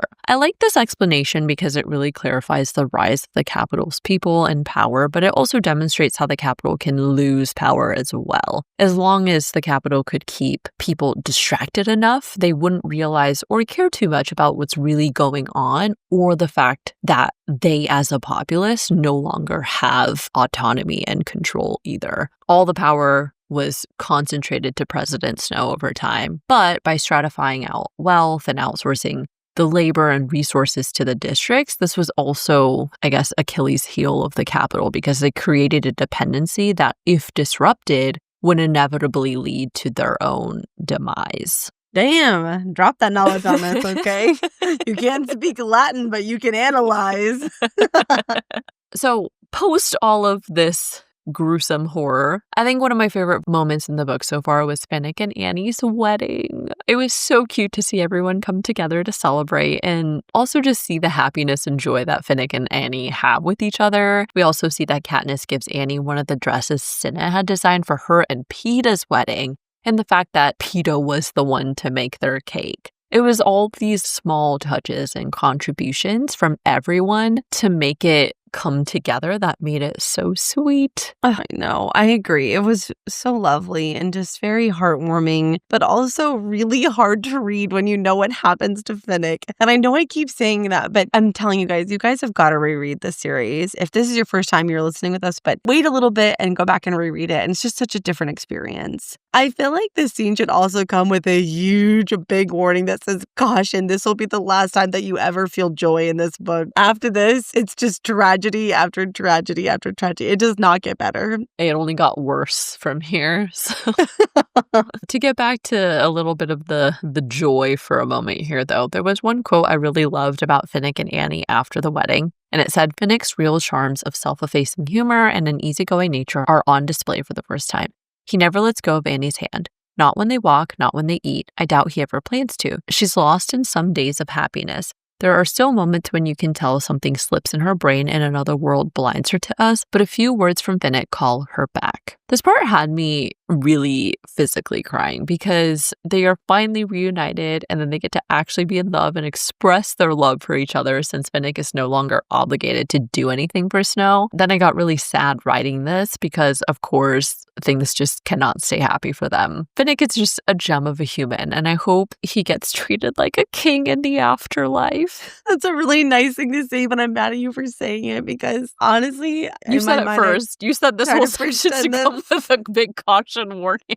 But I try to pretend that I skipped that part of the book, that Finnick's still alive with Annie somewhere, okay? And they live by the ocean and their kid plays on the beach. The memory of them lives on in Katniss's book, okay? Okay. Anyways, post-wedding, Katniss goes to see Peeta. Though it didn't go well per se, I did feel a little bit of optimism that he asked to see her at all, and in this instance also didn't try to kill her, Oh, yeah. Oh, great that he didn't try to murder her. Progress. Honestly, this conversation with Peeta was painful. I was recoiling when Gale gets mentioned and Peeta says, "And it was okay with both of us, you kissing the other." And you're like, oh, And it's an interesting conversation because Peeta doesn't have the context for the events that have transpired. And so when you actually think about the whole love triangle thing, it does seem pretty messed up. When you're reading the story, you're like, oh, with this and these circumstances, you're kind of like, okay, I get it. But when you just like imagine from an outsider's perspective who has no context, you're kind of like, oh, yeah, you're right. That does come out kind of bad. Context is important. Yeah, the context and the memory and the history of like what led to this point. The final part of this section revolved around Katniss taking training seriously for the final phase. I really like Joanna's character, and I think, honestly, she's probably my top choice for if we got another book in the universe whose book I would want it to be. Her or Finnick. Probably Finnick, but Joanna, I think, would be very interesting because you can tell she's been through a lot, right? And she's got this interesting perspective, and I don't know, I just really like her character. But I was a little surprised that it never occurred to Katniss that Joanna was tortured using water. She has all of these thoughts about how she never bathed and acts all weird in the rain. And I was like, Katniss, hello. Especially because Joanna was obviously fine in the water during the quarter quell. I don't know. Yeah. I'm just like, really, Katniss? She's like shocked when Haymitch tells her. And I'm like, dude, come on, wake up, pay attention. The signs were there. Mm-hmm. Yeah. Despite Katniss typically being unlikable from a general perspective, I feel like it's really just that she's better in unscripted one-to-one situations. And so the floodgates of my eyeballs open up again when she visits Joanna in the hospital and she gave her that bundle of pine needles to remind her of home. I was also really proud of Katniss for recovering, enduring the awful pain that she needed to heal from her burns and everything, and ultimately realizing that her weakness was her lack of ability to take orders from others as her final training test. She was already pretty wise, but I think she's matured quite a bit in this book. I think so, too. Her realization that they would think her biggest weakness is taking orders was one of my favorite character development moments for her, especially in this book. You can see the wisdom coming, the perspective and the worldview opening up for her. And so, yeah, I was proud of her. I think it's hard to have self-awareness. It's easy, like when you think about yourself, you can be like, oh, well, this is how I see myself. But it's an extra step to be like, okay, well, how do other people see me? How are they assessing what I do? And so, yeah, big steps. Of course, we had to end on a dramatic note when, upon arriving in the rebel encampment in the capital, Katniss realizes if Queen sent Peeta here, she's said something else as well, that I'm of more use to her dead than alive. Dun, dun, dun.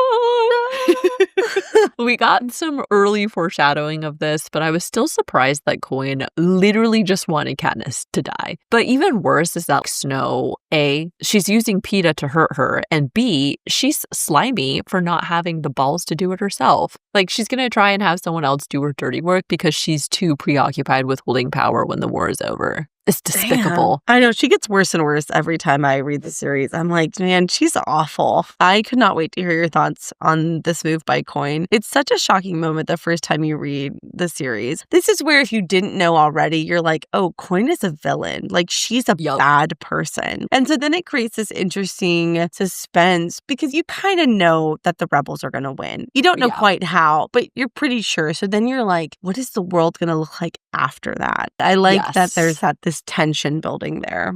So to close out part 2, we do have a little bit more of character analysis. Bet you guys can guess what I'm going to talk about.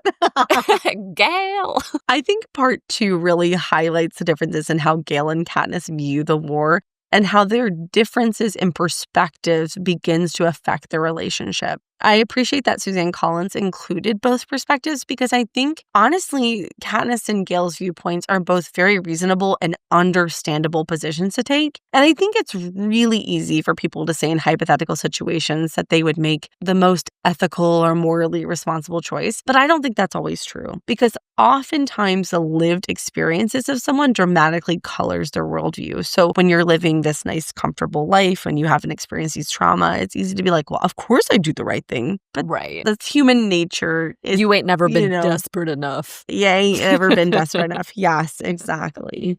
And I think the prime example of this is how Gale and Katniss view handling the people inside the nut and what their fate should be. Yeah. I think ultimately when push comes to shove, Katniss just doesn't want to kill more people because she understands the cost of that on a person's soul. She sees that even with District 2 being the most buddy-buddy with the Capitol, at the end of the day, it was a necessary shift because that is how people in that district earned a living and ultimately kept themselves safe. If they could ally and get in good favor, it helped them all elevate their living standards. But at the end of the day, they still had to send people in for the games as well. They had to submit tributes. From that perspective, it doesn't justify everything that they do, but everyone is a pawn in the end. But Gale, on the other hand, has never necessarily been in like a direct position to view the other districts as allies or similar to himself, because I think a lot of his experience has been kind of insulated to what's happened in District 12 and to him directly. So I think it's a lot harder for him to see that District 2 was as much of a pawn as anyone else because he blames them just as much for District 12's bombing because they are the military base for the Capitol. The next character I wanted to touch briefly on is Deli. We don't get much from her character, but I thought she was really impactful in helping Peeta reframe and see the positive about like the different memories that he has and people and situations that he's in. Many people, including Katniss herself, don't really think that she's super likable, but Deli tells Peeta, Katniss was always amazing. I never dreamed she would notice me. The way she could hunt and go on the hob and everything. Everyone admired her too. Also, I want to point out that Deli is a callback to the very first book when Katniss first recognizes the redheaded Avox girl and she slips up and Peeta covers for her and is like, oh yeah, she looks like Deli Cartwright, who is actually blonde. But fun movie fact, they completely omitted Deli's character for Mockingjay Part 1 and 2. She's not in it at all. Instead, they use Prim in Deli's place as like someone familiar to Peeta from District 12. So I was kind of sad about that. I actually enjoyed Deli more in this reread. I also like how the audiobook narrator narrates her. She gives her like a southern accent, I think, right? It's like very innocent. And then when Peeta says something Katniss, she's like, oh, Peeta, Katniss is the nicest. How dare you say that? Like, she's super nice, but like scolds him in a very sweet way. I enjoyed it, actually. I also thought it was really interesting to see that in Part 2, Katniss is relieved that Peeta is safe. But then when she realizes he no longer sees her as he used to because of the hijacking, her immediate response is to distance herself from him and mourn this old version of Peeta rather than believe he can be healed. There was a quote that said, it's only now that he's been corrupted that I can fully appreciate the real Peeta, even more than I would have if he died. The kindness, the steadiness, the warmth that had an unexpected heat to it. Outside of Prim, my mother, and Gale, how many people in the world love me unconditionally? I think in my case, the answer may now be none. I feel like this quote perfectly embodies why Katniss is so hurt by the change in Peeta. Peeta is one of the few people who not only loves her unconditionally, but I think also viewed Katniss's less desirable traits as positive things. I also feel like Peeta and his outlook gave Katniss hope that the future could be better and that the world wasn't damned to chaos and suffering. But if he can't recover, then it shatters that hope for a better future, if that makes sense. So that ends Part 2. Moving on to Part 3, The Assassin. First and foremost, a note of appreciation for Boggs. Even though he works under a coin, he doesn't agree with having her killed, and I like that he told Katniss, there's only one last thing you could do to add fire to the rebellion.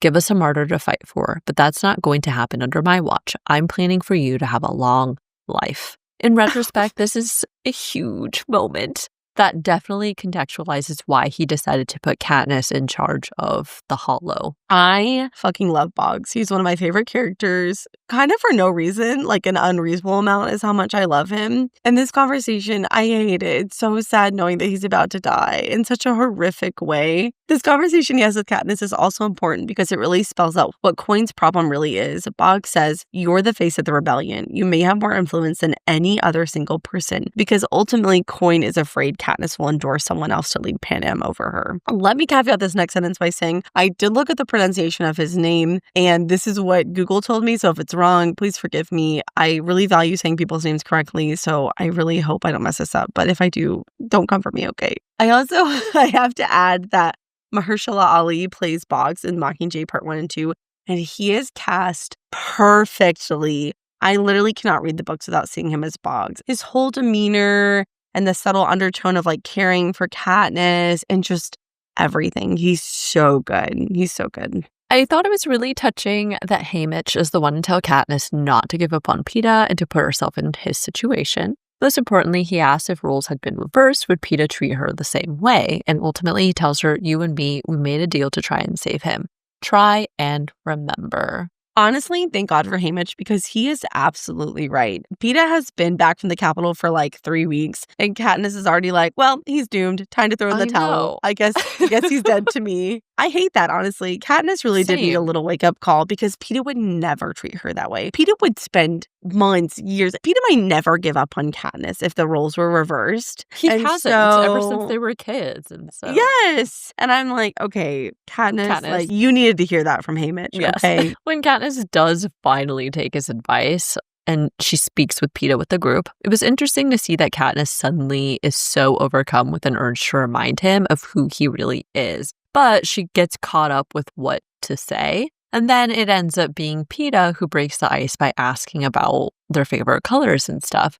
And I love this because it honestly did feel like the real Peeta, since Peeta has always been someone who's really good at bridging gaps in conversations. He's always been the one who's better with words, and so for him to be the one to bring this up definitely felt like a good sign that he's slowly but surely overcoming the effects of the Capitol's hijacking. In addition, this immediately threw me back to Catching Fire when, in a moment between the stops for the victory tour, Peeta said, "Isn't it strange that I know you'd risk your life to have mine, but I don't know what your favorite color is?" And Katniss in this scene reminds Peeta that his favorite color was orange, not bright orange, but soft like the sunset.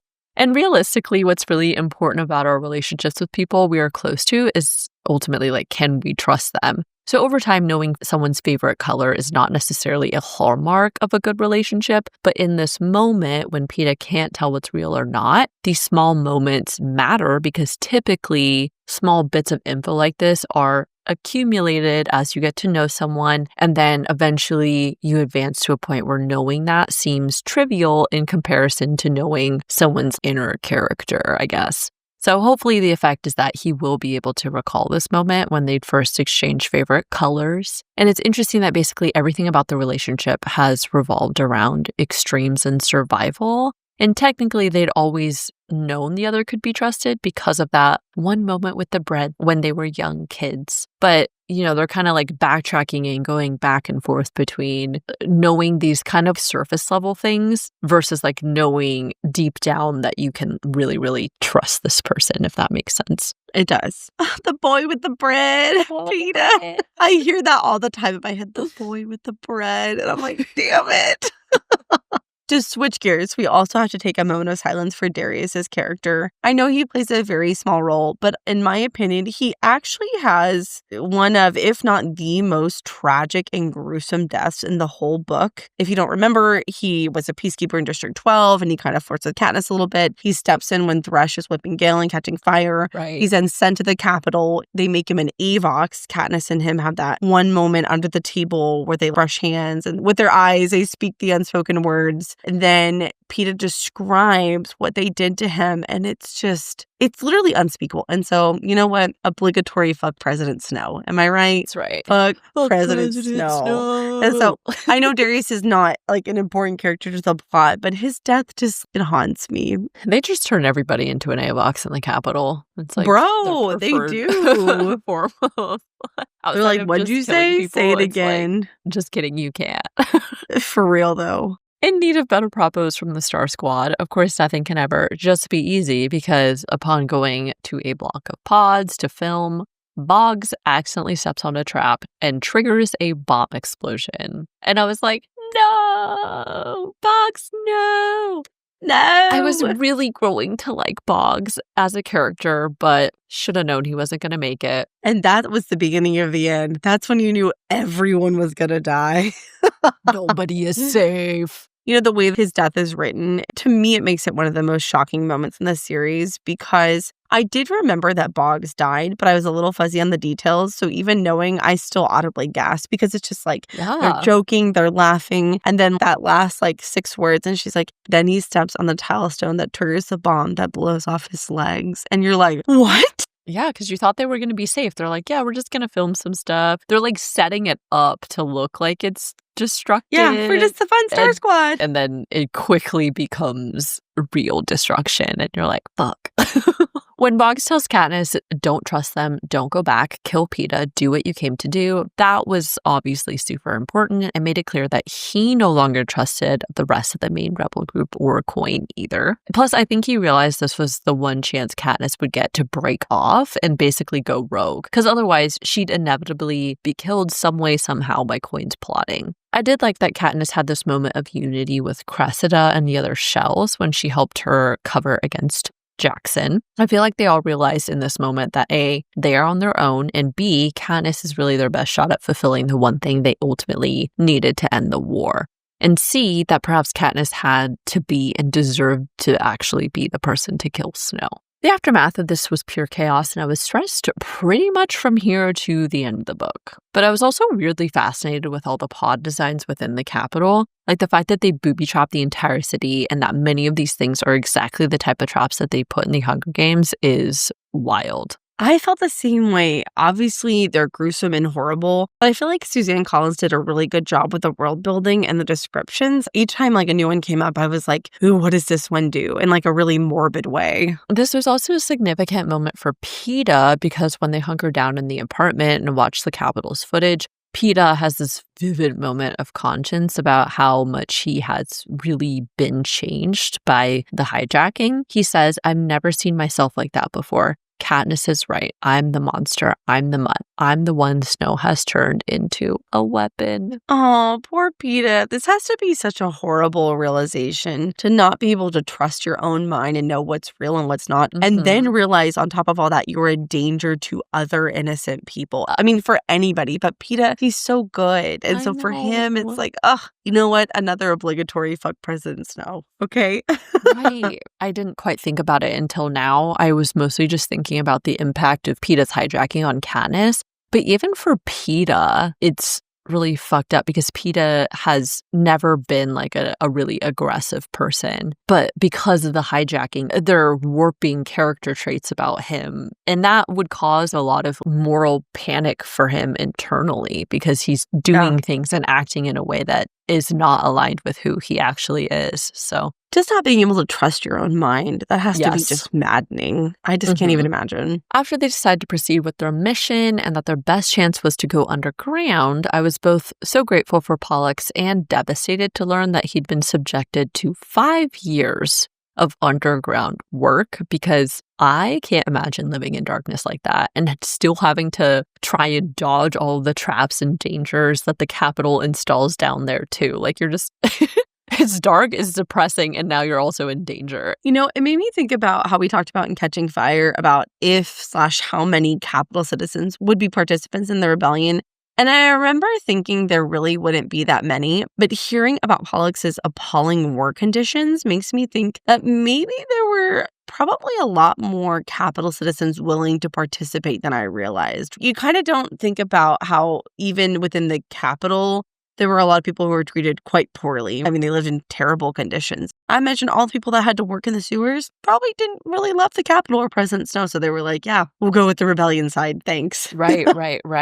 You realize even within the Capitol, there's still even more stratification there too. Like, it's not just stratifying the districts from the Capitol's wealth, but even within the Capitol. Because, like, they talk about the different apartment levels and how, like, you could have an apartment next to the tunnels that go underground or something, and that was cheaper than having the other ones and yada yada. And then, of course, we have the people that work underground in the tunnels too. And so there's class and wealth issues, like, even within the center of Panem. I guess I put a positive spin on it, though. This terrible experience and trauma also became the one thing that helped them all, because Pollux knew the underground system super well, and it gave them the opportunity that they needed to make it to the next stage of the mission. Just as the roses have been a strong symbol throughout the series, so have Mockingjays, and I loved when Peeta and Katniss have a combo, and Peeta has that breakthrough about realizing his altered memories tended to have a shining quality. Katniss comments that this is good because he can separate them so he can start to figure out what's true. And Peeta responds, yes, and if I could grow wings, I could fly. Only people can't grow wings, real or not real. And Katniss says, real. but people don't need wings to survive. And then Peeta responds, but mockingjays do. That really hit me the way that I interpreted it, because mockingjays have always been symbols of freedom and hope and resilience. And when Peeta tells her that mockingjays need wings, I felt like he's telling Katniss that she needs something to believe in to lift her up.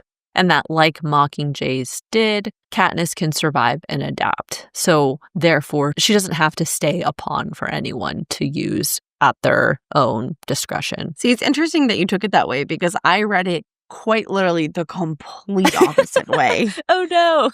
To me, it sounded very ominous, like Katniss's wings have been clipped and so she won't survive much longer, or something to that effect, right? And you're like, but mockingjays need wings and she's the Mockingjay. I don't know. It came out insidious to me. But your interpretation is much happier, so let's go with that. That sounds much better. Oh no. Oh no. Anyways, okay. I also love the two of them have reached a turning point, because Peeta says, you're still trying to protect me, real or not real. And Katniss says real, because that's what you and I do, protect each other. Next, I got freaked out at the descriptions of the newest mutations that were sent down into the tunnels to find them. They're like basically these human-sized person reptile hybrids, and they honestly just sounded creepy as fuck. Yeah, no, thank you.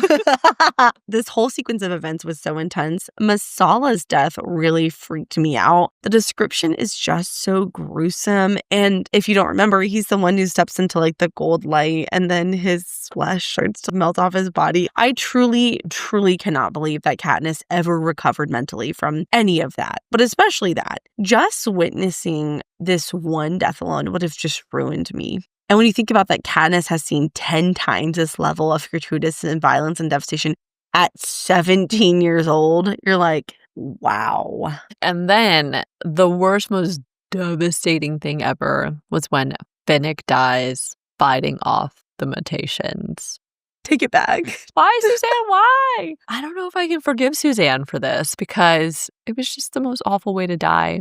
And he had so many good things waiting for him. Rest in peace, Finnick. I thought you were going to say rest in Peeta. Rest in Peeta, Finnick. Rest in Peeta. I had the quote pulled that said, it's as if I'm Finnick watching images of my life flash by. The mast of a boat, a silver parachute, Mags laughing, a pink sky, BT's trident, Annie in her wedding dress, waves breaking over rocks. Then it's over. Per usual, everyone is in peril, so there's no time to stop and grieve his death, and he just gets ripped apart by the mutations. Well, not only that, but in a way, Katniss, I'm sure, feels responsible for his death because she blows up the hollow. Because she'd rather him die like that than being ripped apart. And it just... Yes. And then the quote that you read, that's what got me. Yeah. Honestly, because I've read it so many times, I didn't really start crying. Just because I've cried many tears over Finnick Odair. But that quote, and then hearing it read by the audiobook narrator, I think it's Tatiana Maslany. I think it's her name, if I'm saying that correctly. But that part, it just gets me. Oh my God. Okay, let's go to the next thing. After they escape the tunnels and take shelter with Tigress in her shop to regroup, this brings us to the final leg of the mission to make it to Snow's mansion. I also just want to add to remember Tigress. She is an important character of Ballad and Songbird and Snake, so you'll get some more background information on her. While they spend a couple days hunkering down, Peeta and Gale have a conversation about who really has Katniss's heart. Peeta asks how Katniss will make up her mind, and Gale responds, Katniss will pick whoever she thinks you can't survive without. And of course, this comes back up at the end with how the relationship does ultimately play out. Honestly, most of this whole section was just pure chaos all over again. I genuinely thought Gale was a goner after the ground falls out, and then he gets nabbed by the Peacekeeper because Katniss is panicking that he doesn't have Nightlock, and then she also wasn't able to shoot him like they'd promised each other they do. And so I was like, oh my God, if they don't win, like, Gale's going to get tortured now. And I was like, what the heck? What the hell? What the hell? Yeah. I don't know what it is about this scene, but both in the book and the movie, something about it just really stuck with me. And I think it's thinking about the panic and the fear that he feels so strongly that he's begging his best friend to kill him rather than being taken alive. I can just really see it in my mind. It's really one that really stays with me every time I read or watch the movies. I think it was the fact that he was mouthing something and Katniss didn't know what it was until like after it was too late to do anything. And then she's like, oh shit, like I was supposed to shoot him. And then later when she kills Coin and she wants him to shoot her. Yes, and she's shoot me. It's just, I don't know. The parallels between those moments are just really, they're really something. They're super complex too, because it's like, could you really kill your friend? Even in a circumstance, like, would you have the heart to shoot and kill them like that? You know what I mean? Well, see, I say no, but I don't know. And after seeing what was done to PETA, I'm like, if they take you, Lorraine, I'm like, I don't want them to do that to you. You know, like, oh, that's a terrible. Oh, I don't like But it's like, that's like definitive and final, right? Like, once you shoot and kill them, you know for a fact that they are dead. There's no hope that they might make it out alive. But do you want to risk that, right? Because you also can't guarantee that they'll make it out alive either. And so, I don't know. It's a really terrible thought experiment that I don't like to think about. Retweet. Don't like to think about. But what happens next is extra bad and also freaking awful. So when Katniss forges on to the city circle and she sees all the Capitol children penned in outside Snow's mansion, then she, of course, realizes that they're being used as Snow's human shield. And I was like, what a fucking awful revelation. I mean, I'm not, again, surprised, but damn, Snow, he don't care about anyone but himself. I know. It shouldn't have surprised me when I read that, but I feel like every time Snow does something, I'm like, okay, that's it. Like, how can he get more despicable? He can't possibly do anything worse. And then Katniss shows up and Snow is like, hold my beer and bring the children, you know? And you're like, oh my God. Slaughter the children. No, I mean, he's literally using them as a human shield. It's just, oh my God. My God. As we said, pure chaos because it continues to get worse. The hovercraft appears with the Capitol seal and they deliver the parachute gift bombs and kill all the kids. It's just like tragedy after tragedy back to back. Obviously, Katniss sees the rebel medics try to swarm in to help the children, and she sees that Prim is among them. This line just like ripped me apart. It was when it said, I'm almost there, almost to the barricade when I think she hears me, because for just a moment, she catches sight of me. Her lips form my name, and that's when the rest of the parachutes go off. And I was like, oh.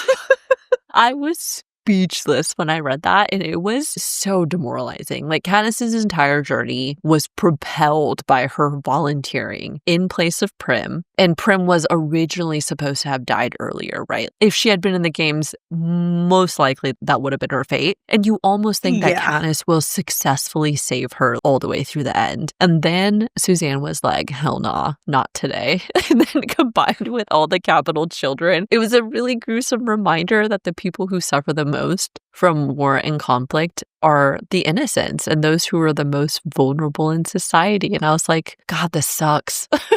I kept wondering what that moment would be like for you, because you're right. It's like Finnick's dead. Gale's captured. There's human children. You see the little girl in the lemon coat and you're like, okay, you know, what's going to happen? It just, oh God. I was thinking about you a lot. I'm like, poor Lorraine, she's going to have a really bad day. I did.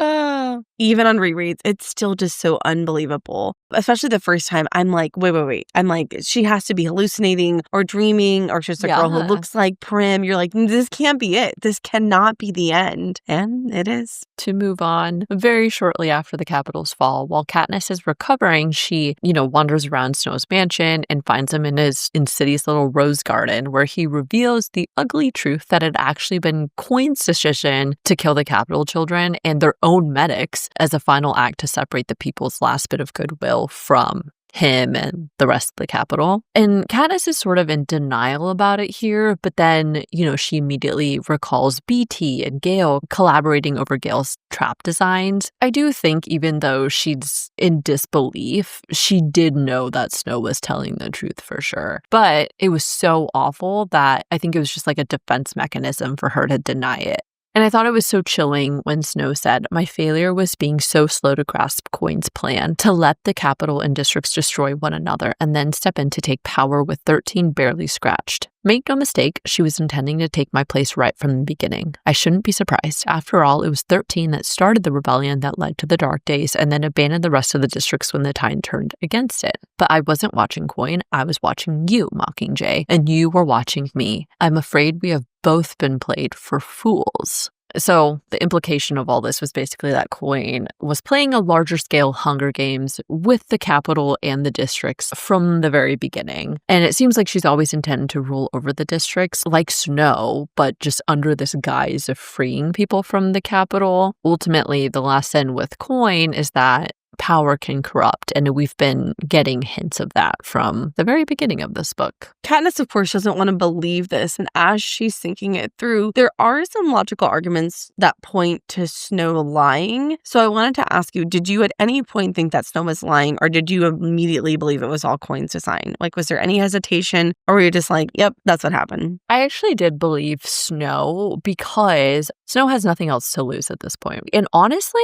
I think he knew telling Katniss the truth in this moment would be a breaking point for her, to realize that all of this effort and time that she spent into being in the Mockingjay, thinking that she was working for this cause that was good and like working under people who were trying to do the right thing in the end, and then having it just be shattered. He like shattered the dream by revealing that truth, I think. So as Katniss tries to piece together the truth of this brings us to the final events before Snow's trial. Notably, Effie does make a return as well. I'm glad that she survived, but I can only imagine what's happened to her since the Quarter Quell, and we get like basically no information about that. So, you know, this entire time when we were reading Mockingjay, I had this feeling like I was missing something with Effie. I couldn't remember her really being in Mockingjay during previous reads, but then when I watched the movies, I figured it out because instead of having the prep team in the movies, they sub them for Effie. So Effie is in District 13. They spin it that Plutarch basically rescued Effie from the Capitol during the Quell because they knew she'd be punished because of her association with Peeta and Katniss. And so if you watch the movies, just know that's a huge discrepancy. But that's why I kept thinking, I'm like, isn't Effie in this more? Like, where's Effie? Where's Effie?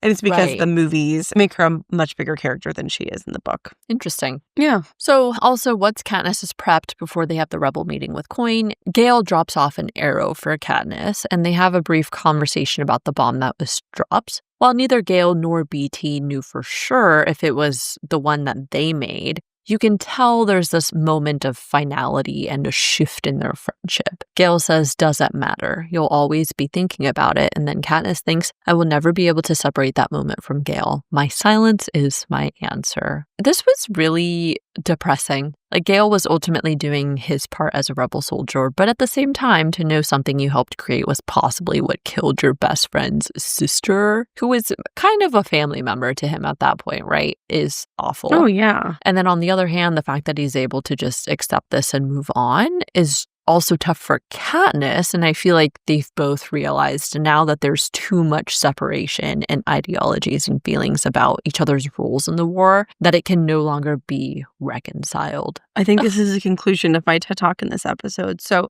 here, ultimately, at the end of the book, this is the conclusion I have come to after this reread. Katniss didn't necessarily choose between Gale and Peeta. Rather, she disqualified Gale because of circumstances that were out of her control.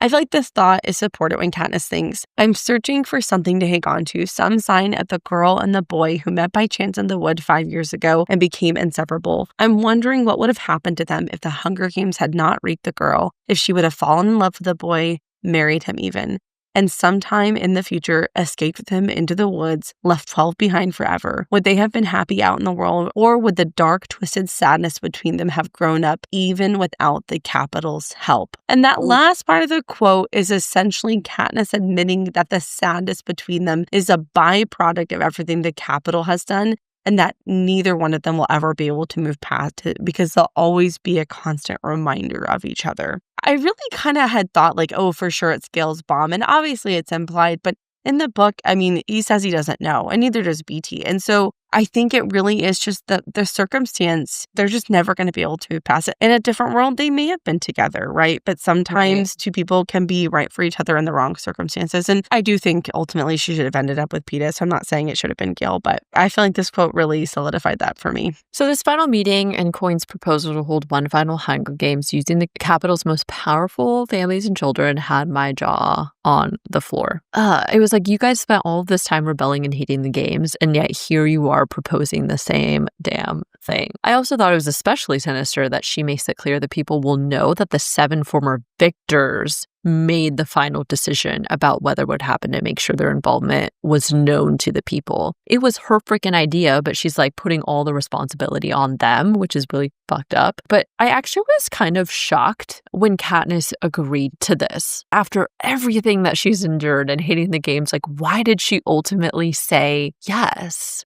Okay, so this is a really good question that gets talked about a lot because it is confusing, right? I was actually going to ask you the same thing. What was it like reading that? What did you think? So I'll tell you what I think, okay? Okay. I feel like Katniss said yes to try and remain on Coin's good side and to show that she would, quote unquote, continue to behave and throw support to Coin because it's obvious that Coin wants this. I really think the combination of the conversation with Snow and literally in this moment is when Katniss starts thinking about how she's going to kill Coin. When you go back and read it, Katniss actually says, I vote yes for Prim. Which when you think about it is a really odd thing for her to say because Prim would have never wanted a Hunger Games, even with the Capitol's children. That is so far from Prim's nature. And I think what Katniss really means is I'm voting yes to stay on your good side so that I can kill you to get revenge for Prim's death. And so I really think the voting yes is a way for her to placate Coin and buy herself just enough goodwill to make sure that she can stay in the circle of opportunity to eventually kill Coin. I think that's kind of what I eventually concluded as well. It was either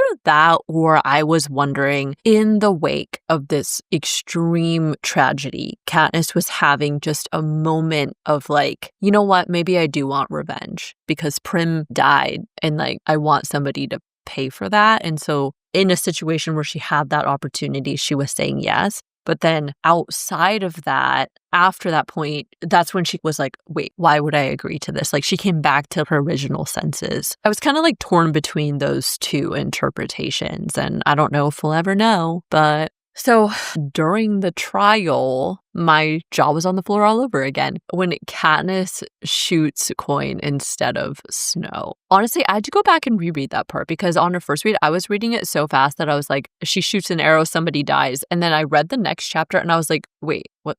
Wait, I thought Snow was supposed to be dead. And it was like, why is she talking about Coin? And then I was like, oh shit. And so I like went back and read it and I was like, oh, she killed Coin. She actually did it. But honestly, I wasn't mad about it because in the end, she was no better than Snow. I mean, if she hadn't, I do wonder if Coin, well, I guess the answer to this is yes. But I was like, I mean, she probably would have found another way to kill her at some point anyway, right? So probably, yeah. I mean, she was kind of running out of time because she probably would have got sent to somewhere else and away from Coin. But what a crazy twist and turn. What a crazy twist and turn. I would have paid so much money to go back when the movie first got released and to watch it with people who never read the books, who had no idea that was coming, because I can only imagine the reaction. But yeah, it's just bananas. I think she like went in wanting to kill Snow, but then I think she just had like a gut instinct, right? And seeing Coin in that moment to be like, well, you know, Snow's already going to die or like he's not going to rule the Capitol again because the rebels are here. But like Coin, what do we do about Coin? And then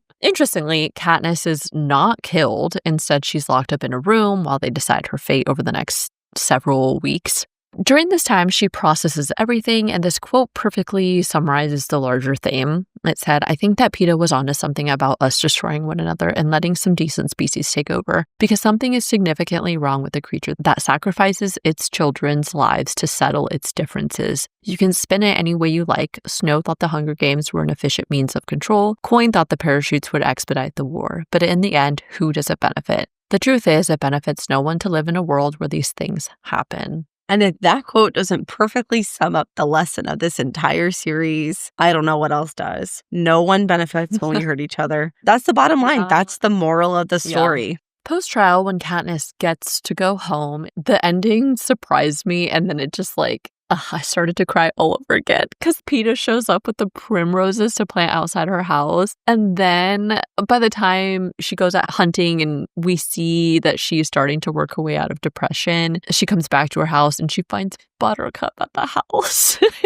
It was honestly this quote that did it. It said, "No matter what I do, he won't go, but he must understand. He must know that the unthinkable has happened, and to survive will require previously unthinkable acts. Because hours later, when I come to my bed, he's there in the moonlight, crouched beside me, yellow eyes alert, guarding me from the night." You okay there, boo? You gonna make it?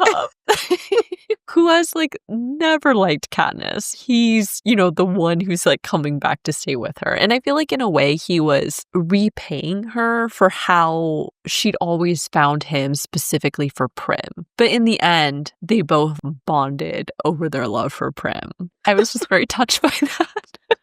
I also loved that Katniss decides to make a new book with Peeta's help, where she documents, quote, "those things you cannot trust to memory." And that, again, made me cry really hard when she included a picture of Finnick and Annie's newborn son.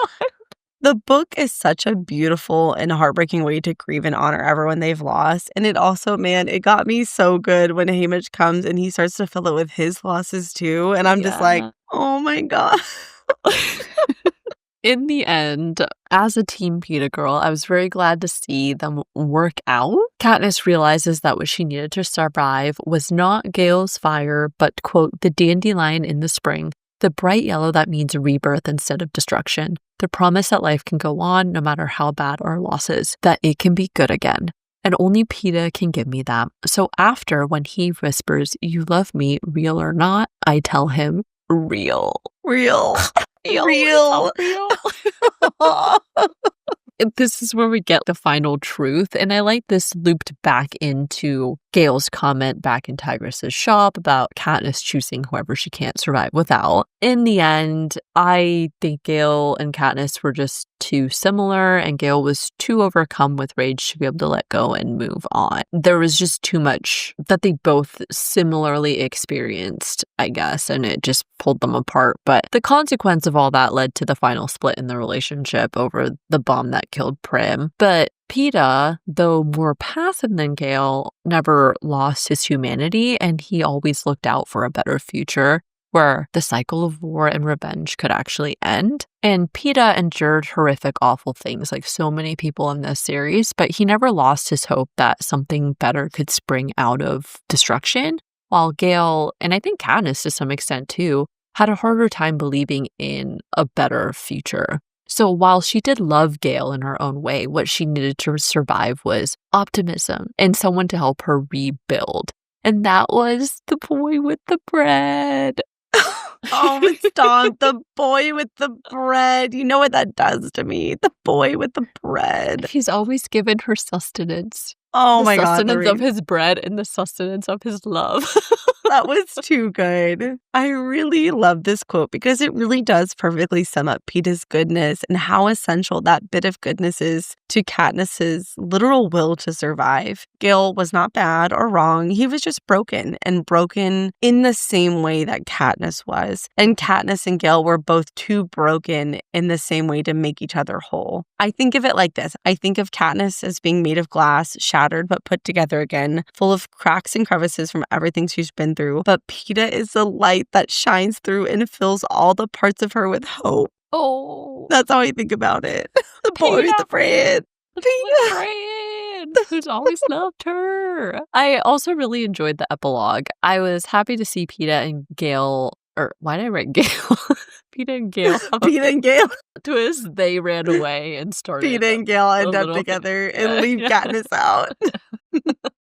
I was happy to see Peeta and Katniss have a family together in the end because I think that was a really huge point for her. She didn't want to bring children into the world while the Capitol was running and with the possibility for them to be reaped for the Hunger Games. But the final quote was really chilling when it said, "That's when I make a list in my head of every act of goodness I've seen someone do. It's like a game, repetitive, even a little tedious after more than 20 years, but there are much worse games to play." Oh, but there are much worse games to play. That line lives rent-free in my head. I honestly feel like that is actually one of the more perfect ending sentences of a book I've ever read. Yeah. It's so good. Oh, man, it connects everything that's happened, but it still has the ominous undertone of what the games embody, you know? Oh, no, it's all hope for me. It's all hope for me. Well, and because, in the beginning of the book, she's supposed to repeat the things that are true, right? My name is Katniss Yeah. Everdeen. I'm from District 12. It's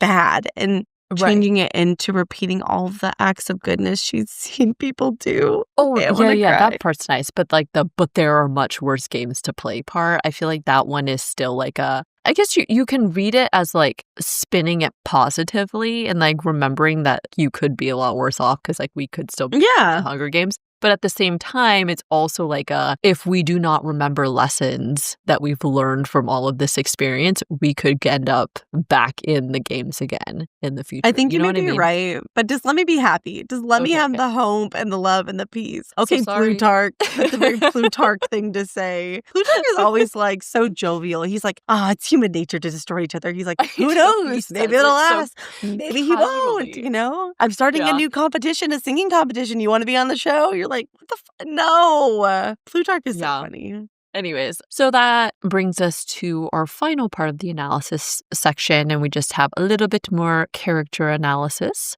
So, of course, with Katniss, I think she really experiences this shattering of illusions and is confronted with the reality that anyone with power can be corrupted. Just like Snow, Queen was no revolutionary. She was another person capitalizing on an idealistic outlook and using other people to get what she wanted. I also think Katniss was just over being used, and she wanted peace for herself and the world, and the only way to achieve that was to end the cycle at the root. I was also really sad to see the final splitting of Gale and Katniss's friendships, but it does make sense. I believe Gale when he said he didn't know whose bombs or design was used in the bombing of the Capitol children, but Katniss realizes that she would never be okay with anyone who felt using those types of weapons on the most innocent was justified. And so I felt there was an interesting lesson that, choosing violence will often have unintended consequences of harm to those who don't deserve it, as was what happened with Prim's death, as well as the children of the Capitol and everything. Last but not least, I was happy to see that Katniss and Peeta found their way back to each other and could be what the other needed to heal. I view the survival of their relationship as a symbol for the importance of hope and optimism through even the toughest of hardships.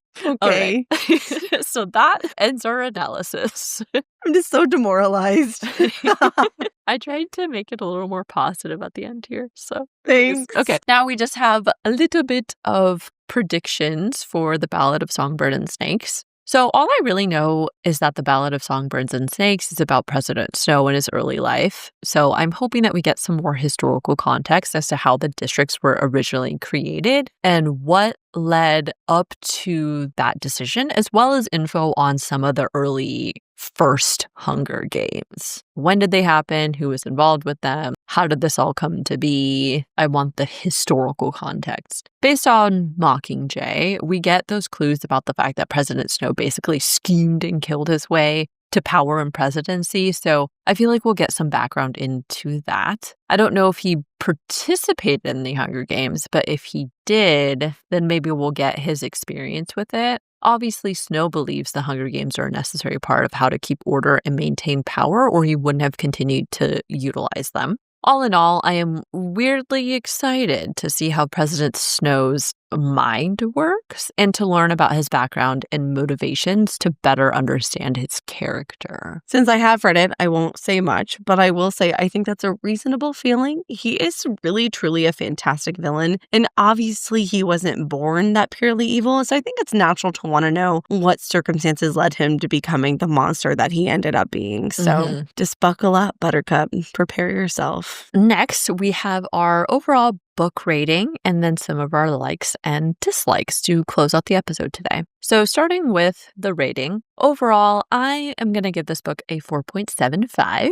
I continue to like the strong themes and the exploration that when it comes to war, it's not always clear cut with one side always being in the right and the other always being in the wrong. We see that even on the good side, there are actions taken that are cause for concern. We also see that just as she was used as a pawn in the Capitol's games, Katniss is once again used by Coin and realizes that she is expendable once her job is done for the rebellion. The main reason I didn't give a full 5 stars was because I felt like the pacing was a bit off in this book compared to the first two. I felt like the ending was a bit rushed. I would have liked to get a couple more chapters of life after the war ends and how Katniss and Peeta process their life together and their relationship. I didn't feel that the short epilogue was necessarily sufficient. I actually gave it the exact same rating, 4.75 stars. Every time I've read the series, I've always felt that Mockingjay was my least favorite of the 3 books. I'm not saying it's bad by any means. It's just of the 3, it's the weakest one to me. I just like the first 2 books so much, and I think we had some very similar issues. My issue, mostly pacing, but then subsequently, because of the pacing issue, I feel like it affected some of the character development a little bit. All right, so next, some likes and dislikes. I'll start with my likes. I really like that Katniss continues to be an independent thinker, and we've seen how she becomes a strong symbol and catalyst for change, sort of by accident, but as we've progressed, she has adjusted to becoming strategic and aware that she has power and influence to change the circumstances for the better.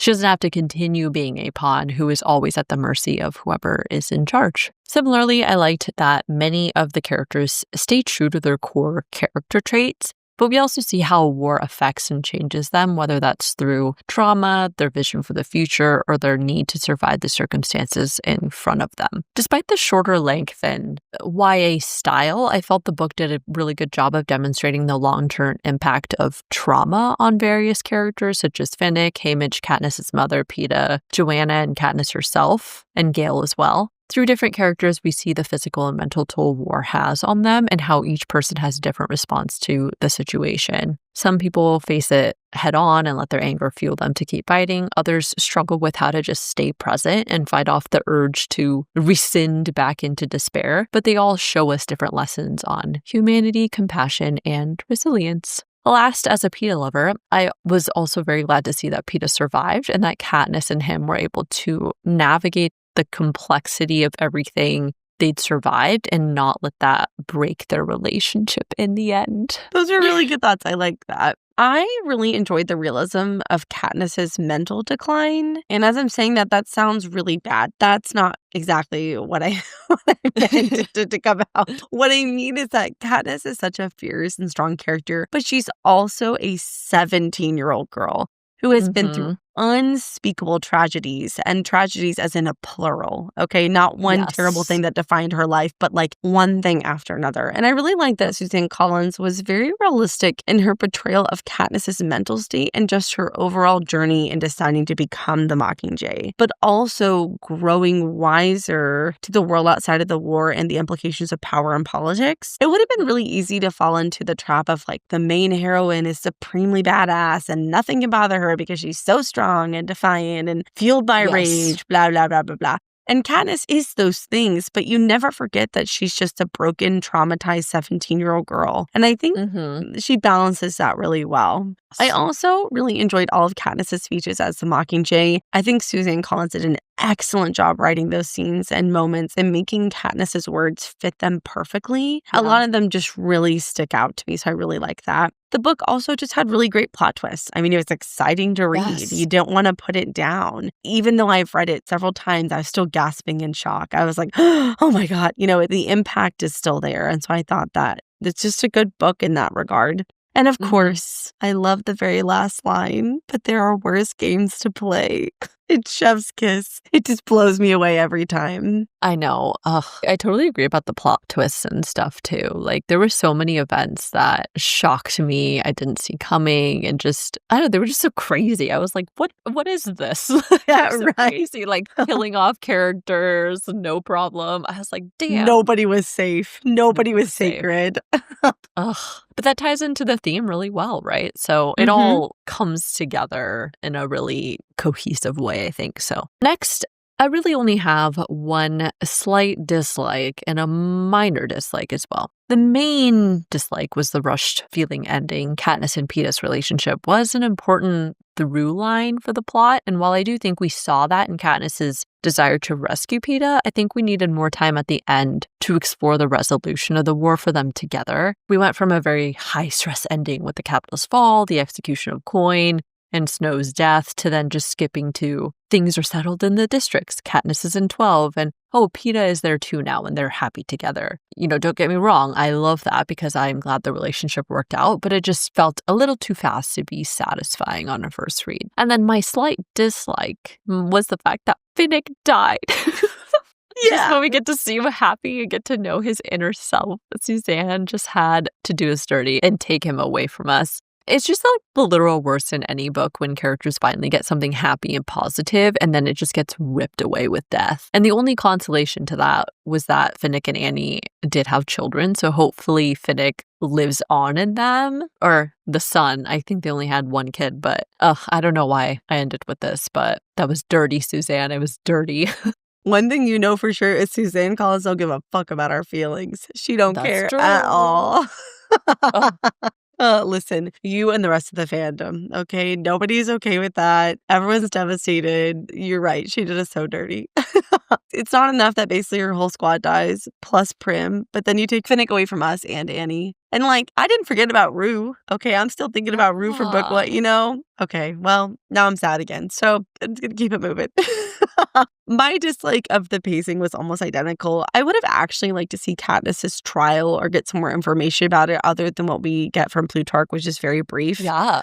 I know we get a big part at the chapter where Katniss becomes a shell of herself and slowly starts to get better a little bit, but Suzanne writes such good healing character development. It would have been nice to see more of how Katniss healed, and so did Peeta, and eventually how they came together. Instead, it's like Katniss goes outside, Peeta shows up, they plant the primroses, boom, epilogue. And so you miss a lot of that. And not to mention also Haymitch. It would have been nice to see how Haymitch fit into their lives. It felt a bit rushed, and I think you lose some really nice character development moments for all three of them because of that. So it's not so much, I guess, as a dislike if I'm like, I wish I could have seen more of that, but I mean, pretty minor. We're talking about in a 3-book series, I gave it 14.75 stars out of 15. And actually, I think I gave Catching Fire 10 stars. So actually, she's well above.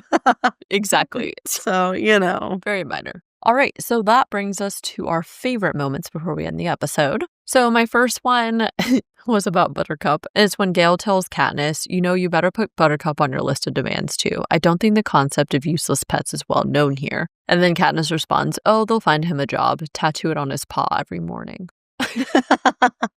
I like when Katniss negotiates with Coin to become the Mockingjay. You spend a lot of time in the beginning of the book seeing Katniss so beaten down and broken. And so it's nice to see her in that scene again because you see her fire spark, and she's like, and my sister gets to keep her cat. That is important. Yeah. My next favorite moment was when they have lunch together with Katniss's prep team, and everyone is obviously kind of looking at them funny, but it said Posey considers this and says matter-of-factly, I think you'd be pretty in any color. The tiniest of smiles forms on Octavia's lips. Thank you. Posey. After Katniss gets Cinna's design book with the Mockingjay costume, I like when Gale tells Katniss, you're going to be the best dressed rebel in history. You're like, that's probably true. Great. Yeah.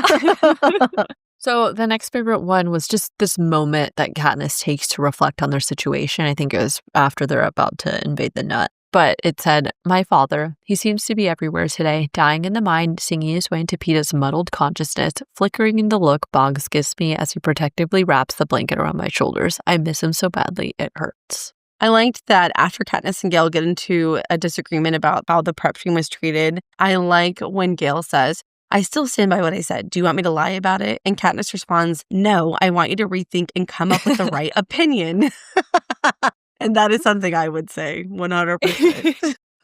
I didn't think that was funny, yeah. My next favorite one was at the end with Buttercup when they find each other again, and she thinks, but he must understand, he must know that the unthinkable has happened, and to survive will require previously unthinkable acts. Because hours later, when I come to in my bed, he's there in the moonlight, crouched beside me, yellow eyes alert, guarding me from the night. Man, Buttercup really did a number on you, huh? He messed you up good. I love Buttercup. I love animals and the importance of them in books. So. I liked when Katniss is filming her first propo and it's an absolute train wreck and Haymitch appears and says, and that, my friends, is how a revolution dies. My next favorite one was also at the end when Katniss makes her little scrapbook to memorialize all of her beloved friends and family, and it said, "We seal the pages with salt water and promises to live well to make their deaths count." Ooh, that's hard. That's hard to read. My next one is, "What I needed to survive is not Gale's fire, kindled with rage and hatred. I have plenty of fire myself. What I need is a dandelion in the spring, the bright yellow that means rebirth instead of destruction, the promise that life can go on no matter how bad our losses, that it can be good again. And only PETA can give me that." Oh, I want to cry. I'm about to tear up. Like, I'm really fighting for my life right now.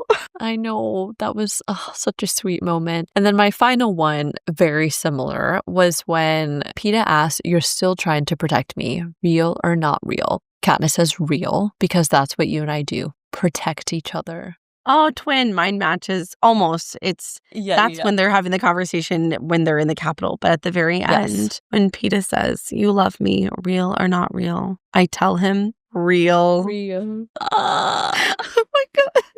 Wow. What an emotional book. Mockingjay was a roller coaster of all the feelings, all the tragedies, but I still loved it. We love to be hurt. We love when you hurt us good. So yeah, that officially concludes our episode. So thank you all for joining us for another episode of the Booked on Fantasy podcast. As always, we're so glad you found us. So please leave us a review, subscribe to the podcast, and follow us on Instagram, TikTok, or YouTube to keep up with us on a daily basis. That's all we've got for you guys today. So stay nerdy. And remember, there are worse games to play. And we'll catch you all next week for our regularly scheduled episodes. Bye. Bye. And stay tuned for some bloopers. Okay. The assault. The assault. Ka-chow. Okay. No, you did it with the ka-chow, Lorraine. Ka-chow. Yeah. Wait, okay. You know what I just realized? Did I write that? I thought it didn't sound like me. As I was reading it, I was like, no, it's not so funny because at first I was kind of like, okay. But I'm like, did I really write this much? Oh. I tried so hard to do that. I'm just like, I feel like I'm not understanding my thought here. Girl, if it's blue, I'm going to read it, okay? I'm going to read it. Oops. Okay. Mahershala. Okay, that's what I'm trying to say. Shayla. Shayla. Damn it, Lorraine. Dang it. How am I going to say it? Mahershala. Okay. I feel like that may be one of the most iconic movies, books, shows, Booked on Fantasy podcast. God damn it. Okay. Just like jumbled all the words in my mind. Okay.